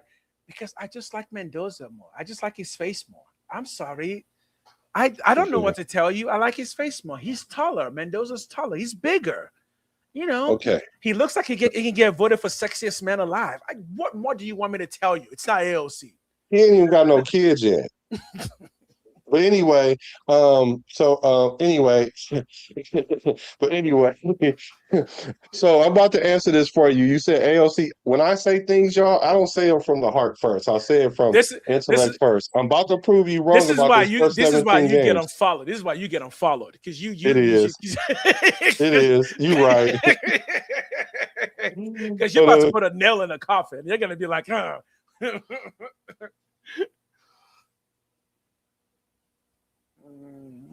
Okay, here we go, y'all. I'm about to give y'all the facts. Here we go. Here it comes. This is why I get unfollowed. Do not implicate me in this crime he's about to commit. Yeah. This is the views and thoughts and the statistics that's about to come. They reflect from me, not the Good Raider. You can unfollow me and you can follow the Good Raider. You know what I'm saying? Because if you don't like me, you're gonna love my brother. Exactly. So here we go. And when you don't like me, you're gonna love him. Yeah, exactly. Here we go, y'all. Ain't no Kano. Oh, hold on. Oh, the thing was talking. Okay. All right, here we go. So, Aiden O'Connell, first 17 starts. Gardner Minshew, first 17 starts. Both have a record of 7-10. Here's the completions to attempts. 377, 608 for Aiden. 384 to 614 for Minshew. Very comparable. AOC is 62%. Minshew 62.5%. Passing yards. 3,932 yards for Minshew. 4,302 yards that was for AOC, excuse me. For Minshew is 4,302 yards. Passing touchdowns, 20 for AOC, 28 for Minshew. Interceptions, 11 interceptions, and Minshew had 8. He had 8 more touchdowns, 3 less interceptions. The key takeaway, Minshew was more explosive and careful with the ball, throwing 8 more touchdowns and 3 fewer interceptions than O'Connell in the same span. Both quarterbacks maintain a remarkable similar completion percentage and workload, though Minshew threw for roughly 370 more total yards. So, help me understand, what am I seeing wrong? Man. Thanks for the sub. Thanks for the sub, Estrada. Oh, he left me and sub to you. So here's my here's my takeaway from that. Number one, I'm kind of feeling sorry for AP now because I didn't realize how much garbage he had to choose from. I'm just kidding. Right. AP's like garbage. Which garbage is mine? Right. He took the garbage with the seasoning. I mean, he was trash himself, so he kicked them all out the door. But so then he said. So Webb says you don't just win the starting job, QB job. You have to earn it. Yeah. So what has he done to earn it? That's what I'm trying to figure out. Tell me, can somebody tell me what has he done to earn it, other than the fact that he hasn't had the chance to start from week one. He grew a fantastic mustache. That's what it is, right? And then Minshew came in and he gave us a silly face. But just on Minshew real quick, y'all do need to remember that Minshew's first NFL season was good. You do not remember where he came from? There was a whole Minshew mania because that man went crazy for like a full year, just lost his mind. AOC lacks swag. AOC lacks swag. That's what it is. I'm telling you. So we gotta be honest. And AOC has zero swag. You can't take that boy anywhere. Come on now. And so now you want to say Kirk can't stay healthy either if that's the case. Kirk is not an injured. First of all, he played 15 years in the league, so now he can't get hurt at all in 15 years. He got hurt, came back. They still played with his position, and they ended up having to go to him anyway because Penny's got hurt. And guess what? When Kirk Cousins came back, he was the only quarterback between the two that had a winning record. And so now that he's 2 years removed from that injury, we're still gonna hold that against him. But we can't hold the fact that AOC didn't play at all last year except for 3 quarters. We can't talk about AOC didn't only play half the time the year before that. That's what it is. Look at the bottom. That's what it is. AOC has the 60-point game under. Oh I forgot that game. Really? That's what it is. Really? That's what is going on. Because they all remember that game because we beat the Chargers. That's what it is. And we got their coach fired. I totally forgot that he was the one playing that game. That's what it is. That's what it is. I still don't want it. Not good enough for me. I was just messing with you, AE. I didn't think you left, AE. I was just messing with you, bro. Yo, thanks for the follow, 805.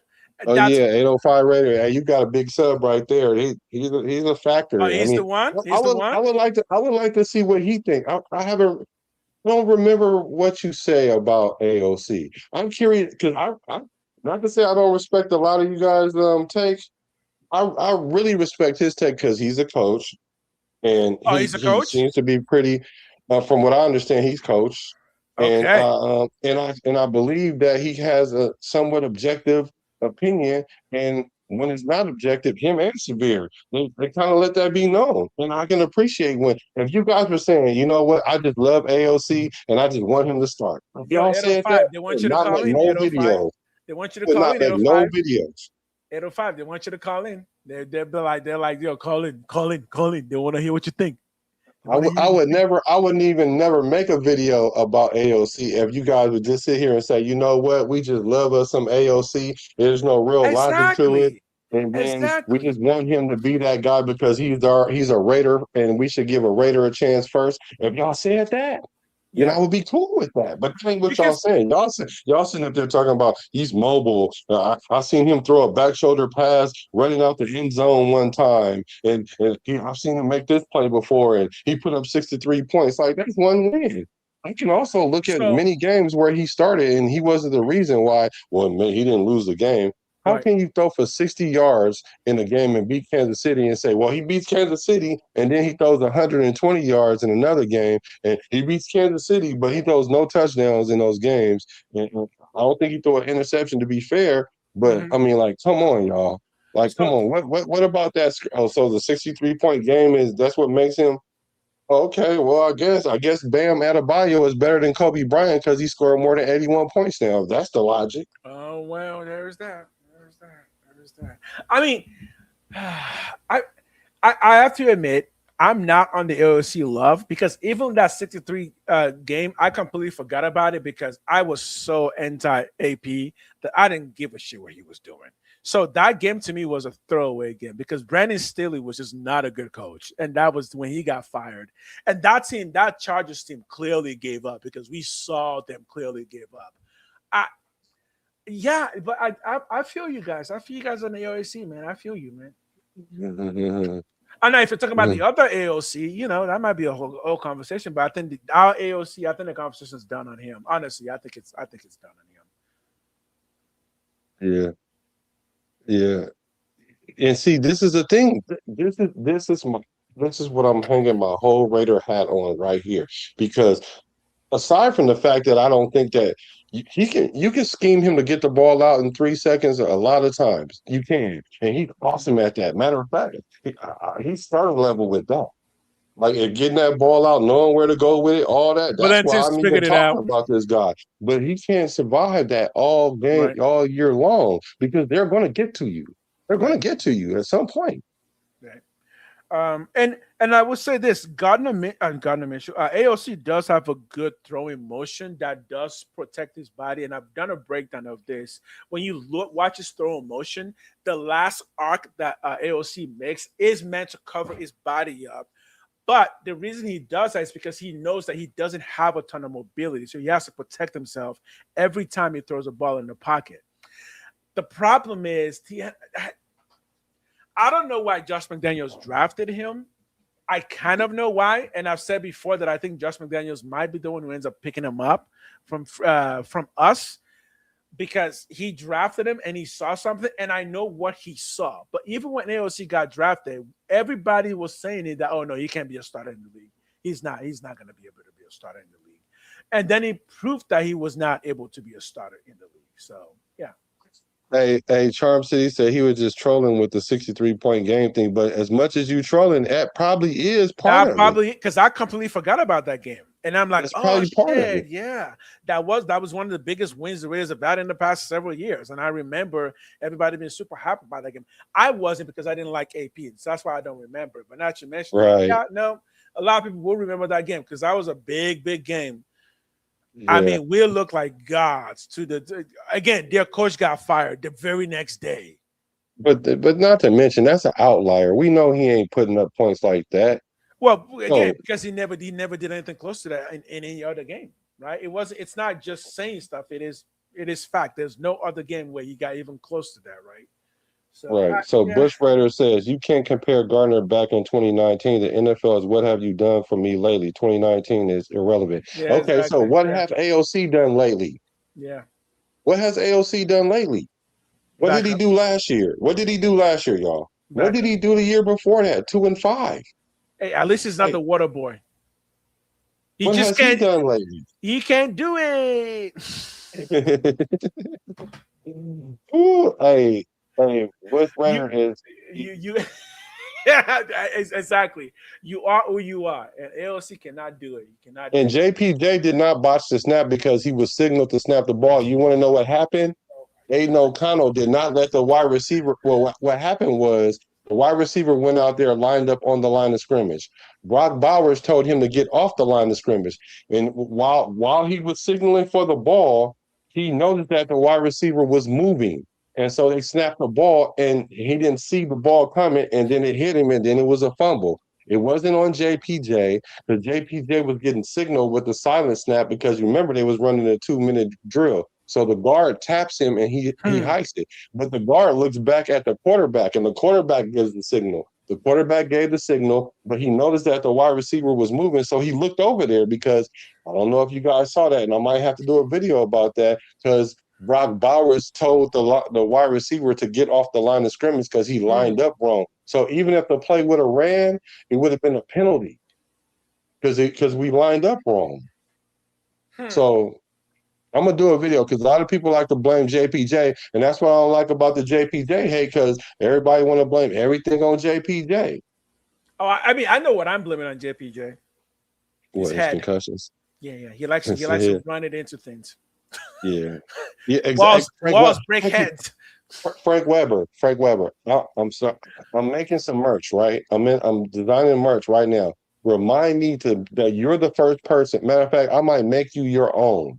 I might put your name or something. I gotta do something because you get it. You get it. And that's because you're an OG though, too. My merch is not coming for a long while, so I got plans for that, but don't expect no merch from me yet. I'm still trying to get monetized. Well, I'm almost right there. It said Josh liked him to be TB likes him, but he just might not be tough enough, which is okay. Whatever backup is, says the nation, let him be our backup. Stall him out. And, you guys do know there are more quarterbacks in the NFL are backups than starters, right? For sure. I would start AOC out if he wouldn't have came out and said, I want to be a starter in this league, whether it's here or somewhere else. I don't know any team that would start AOC right. I don't know if any NFL team that would start AOC right now. I cannot think of one. If I was a coach of any NFL team, I don't know what team I would start him on. What team? What team would you start AOC right now over your current quarterback? Yeah, I can't think of any. I can't think of a single team. Because again, that's it. You are not can't even start in Arizona because Brissett is better than him, and he's a career backup. He's a career backup. Starting job. And he started, and he earned his starting job, and his numbers is nice. Exactly. Jacoby Brissett is a great example. Career backup who can start in this league, but not a starter, not good enough to be a starter, and he's at least proven to be much better than AOC. Yeah. So I don't know, man. I don't know, brother. And you know what? And I'm probably going to stall AOC out because I think he will be on the roster through camp, and I think that as long as there's an injury at the quarterback position, he's going to get traded by the trade deadline. Yeah, I'm starting to hope that he gets traded. Yeah. So somebody's going to need that quarterback, and y'all going to get to see. So here's what I'll say on Aiden O'Connell. I'm going to say I do hope he gets traded because at this point, I don't think our locker room is having this conversation because I think it's pretty clear to everybody in the locker room that AOC is a backup. But for the sake of the fans and Mendoza starting off well, I think at this point just straight AOC. Yeah, I think we just trade him at this point. I give him up for a 7th. Well, everybody knows inside the facility except for AOC because he said he wants to start. Like, that's delusional. No, AOC knows he's not starting. I'm sorry. He knows he's not starting. Not with the Raiders. He knows he's not starting. He'll say that because he wants a team to trade for him, but he knows he's not starting with the Raiders. So why did he come out and say that then? Because out of all these years that we had him, he never said anything even close. It shocked me that he said it. I didn't even know he had a pair to do it. Because he wants to put up the message that he wants to compete. He's a competitor. We know he's a competitor. We know his story from Purdue. He worked his way up to being a starter from a nobody at Purdue. Right. But again, there are limits to your capabilities, and his capability is you just don't move well in the pocket. You don't have it. The game has passed up your prototype. I understand. Freaking John Gruden won the Super Bowl with Brad Johnson. That Brad Johnson couldn't, dude. Brad Johnson had one half a leg. The boy couldn't move. But back then, the game was way different. Our quarterbacks. I think here's the thing: people don't understand when the NFL shifted from like stationary quarterbacks to what we call scrambling quarterbacks, because we started by calling them scrambling quarterbacks, but that's not really what it is anymore. It's just that defensive ends are so fast, you need to be able to navigate the pocket really well. And AOC doesn't have the prototype for that anymore because that prototype is gone. How many quarterbacks in the NFL right now do you think are built like AOC? I think it's legitimately Joe Flacco or what's his name that just came in from the Chargers, who just got picked up again. Herbert. No, the other guy, their pass quarterback, because he was built like AOC, really slow, couldn't move. Philip Rivers. Philip Roberts. The thing is, Philip Rivers had really good instinct, and he had a really good release. But he's known for he was not a mobile quarterback, and that's probably the reason why he never really went far in the playoffs. Yeah. But that prototype QBs are gone; they don't exist anymore in the NFL. And when we drafted AOC, we knew that everybody was already saying like, "Yeah, AOC is not going to be able to do well in the NFL because he just can't move that well." Yeah. One last thing before we go, real quick. Have you heard about what LaDainian Tomlinson said about Washington Genty? Oh, I heard a little bit about it. Lay it on me. Let's hear from that guy, LaDainian fucking Tomlinson. I ain't going to lie. I love LaDainian thing. Remember him tearing us apart. God, I hate that man. He ripped us a new one every chance he got. Professional hate. Man, that man just tore us up for so much. Good thing, not a good thing, but no, it's a good thing he never won a Super Bowl because I don't care about the Chargers. There you go, right? The There's only two players from opposing AFC West teams that I like historically. Only two players: Terrell Davis and Clinton Portis. That's it. Ooh. After that, I don't like anybody else. Absolutely, I am. Absolutely, I am. I'm telling you, man. I am huge on Ashton Jeanty, guys. I think the guy shows some qualities on a bad team that you see from top running backs. And John, I'm just going to tell you, his first year reminded me of mine, where there just wasn't much around. It was tough sledding, man. I think I averaged 3.7, 3.8 yards a carry my rookie year. Hall of Famer LaDainian Tomlinson just made a bold statement about Raiders running back Ashton Jeanty. And if his prediction is right, year 2 could look completely different for the young star after a quiet rookie season. Jeanty entered the NFL with massive expectations after one of the greatest college seasons ever at Boise State, rushing for over 2,600 yards in his final year. That performance put him in rare historical company and ultimately made him a top 10 pick for the Las Vegas Raiders. But his rookie season didn't fully match the hype. He finished without reaching 1,000 rushing yards and struggled at times to consistently dominate games the way he did in college. Still, one of the greatest running backs of all time believes that's about to change. And now Jeanty is focused on exactly that improvement. He's talked about sharpening the details, learning defensive looks, improving blocking concepts, and letting the game slow down through repetition. That's usually the difference between a solid rookie year and a breakout second season. The Raiders are also continuing to evaluate their backfield depth. Rookie Mike Washington Jr. will get opportunities, while Dylan Laub is quietly building a role on special teams and trying to carve out more snaps on offense, especially as a possible third down option in the passing game. But all eyes remain on Jeanty, because if Tomlinson is right, the leap from year 1 to year 2 might be where he goes from promising rookie to one of the league's most dangerous backs. Do you think Ashton Jeanty is about to break out in year 2, or will he stay inconsistent in the Raiders offense? Drop your take in the comments and follow for more daily NFL news and Raiders updates. Okay. First of all, he wasn't inconsistent, man. Right. Go ahead, though. Yeah. And it wasn't a quiet first year at all. At all. Right. It wasn't super loud, but it wasn't quiet. It definitely wasn't quiet. I've never told you who my comp is for Jeanty. I have a comp for Jeanty. Oh. You ready for this? I don't even think I have one yet. Oh, I got one for Jeanty. My comp for Jeanty is Emmitt Smith. I think he's more elusive than Emmitt Smith, because Emmitt Smith kind of was like he ran behind his line, got his 4 yards, got his 5 yards, 3 yards, then 22 yards, and he'll break. That's Jeanty. That's Jeanty's game plan. Jeanty's game plan is exactly. I can see it. And the reason Emmitt didn't have that home run speed. He never really had the home run speed like that. So Emmitt Smith had speed, but it's not. If you're gonna use like a Madden comparison, Jeanty has about the same amount of speed. Jeanty will not give you a straight breakout. What Jeanty will give you, though, is gonna be really hard to tackle, really, really hard to take down. He's gonna squeeze through those holes. He's gonna be extremely patient, and when he gets his hole, he's gonna give you 15 to 20 yards every time. Yeah. When you watch the Emmitt Smith runs, it's very gentle. And the reason I love that is Emmitt Smith didn't get injured very much because he was really low to the ground.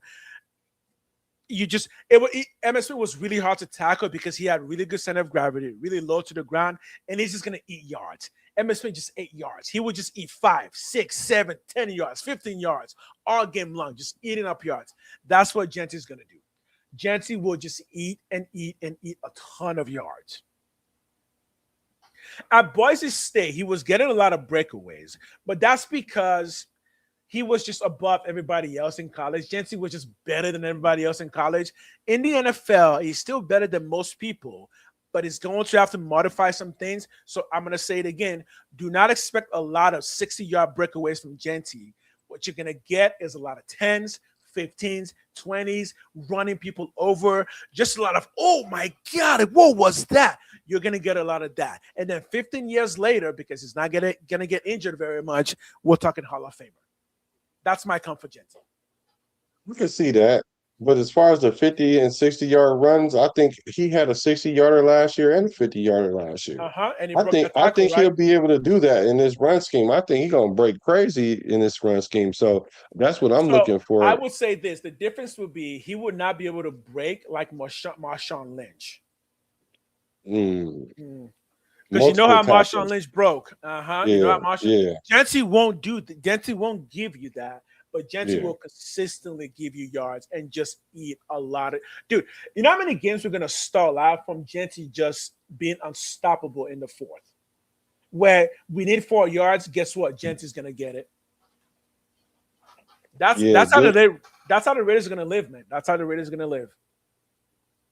Yeah, he said Bush Raider said he agrees with you. Yeah, he agrees with you. Webb says Gentry reminds me of Joe Morris. If I was looking for a comparison, I don't remember what Joe Morris is. He played for the New York Giants. Giants, yeah. Yeah, he was a running back for the Giants. Yeah. Go watch Emmitt Smith run again. Go watch Gentry run. I'm telling you that when I started getting really excited because again, Emmitt Smith didn't get injured very often because he was so low to the ground. He took care of his body. And then I compared him to someone like a Marshawn Lynch. I'm like, yeah, Marshawn Lynch was taller and bigger, and Marshawn Lynch just ran like a crazy man. So he was hard to tackle. And then I compared him to Adrian Peterson. Adrian Peterson had really, really good cuts, just really good quick movement. So yeah. And I will do a full video, and I am going to do a full video where I compare Gentry to like 3 other running backs currently in the league in the past to kind of see how they run and see, to kind of show very clearly that Emmitt Smith is a really good comp for Gentry. I don't have a comp for him yet. I'm going to see what I can come up with. I think Daniel Thomas was more elusive than Gentry.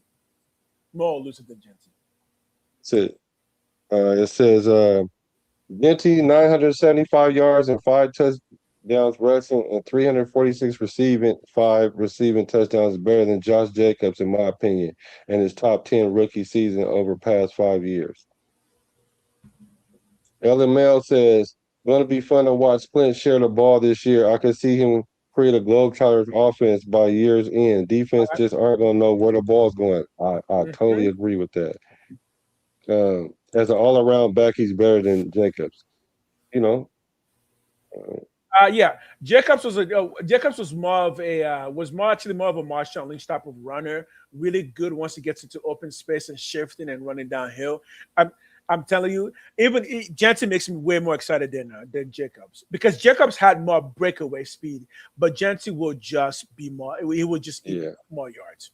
So Gentry, I think what Kubiak he's gonna build the game plan around Gentry just eating yards, and it's gonna be like, oh, Gentry's getting 4 yards, but by the end of the game, Gentry's got 130 yards and 2 touchdowns. How did he do that? Well, because in the fourth quarter he broke away for like 2 40-yard runs, and that's gonna be Gentry. That's gonna be Gentry. Yeah, I wanted to address this about ALC. Essentially, that Carroll didn't give him a chance because he was married to Geno Smith. Do we not remember that we brought in 2 other quarterbacks while he was on the roster? Right, we brought in we brought in he wore number 15. What's his name, man? He played for the Steelers. We brought in. Hold on.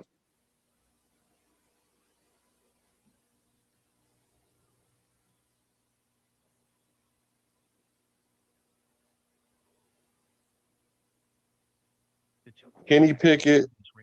It was Kenny Pickett.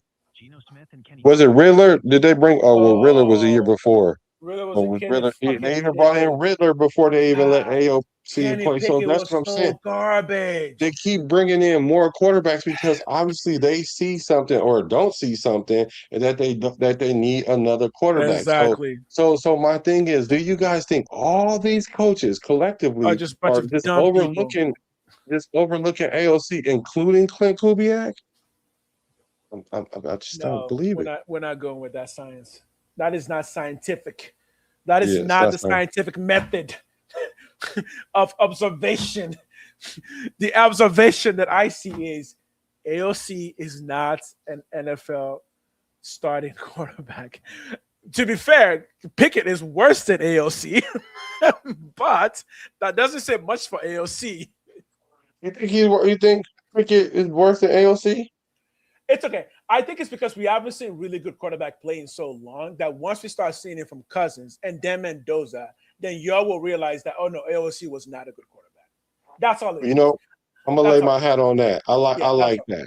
I like get it. that. I mean, like he's been going up against Pickett and Minshew. Those were terrible quarterbacks. You're about to see real good quarterback play every week, and then you're gonna go, "Oh shit, they were right. AOC was not a good quarterback." Yeah, I think that's what it's gonna be. Sure. We gotta call it, man. It's 9:45 already. Yep, and we want to thank y'all. We want to thank y'all for hacking into the show. We really appreciate it. We appreciate the love. We appreciate the loyalty, and you already know we're one nation. One nation. All day, every day. Because I'm a Raider, he's a Raider, you're a Raider, from the Bay to LA to Las Vegas. Boom. I'm a Raider from the Bay to LA to Las Vegas. Recipes to Al Davis.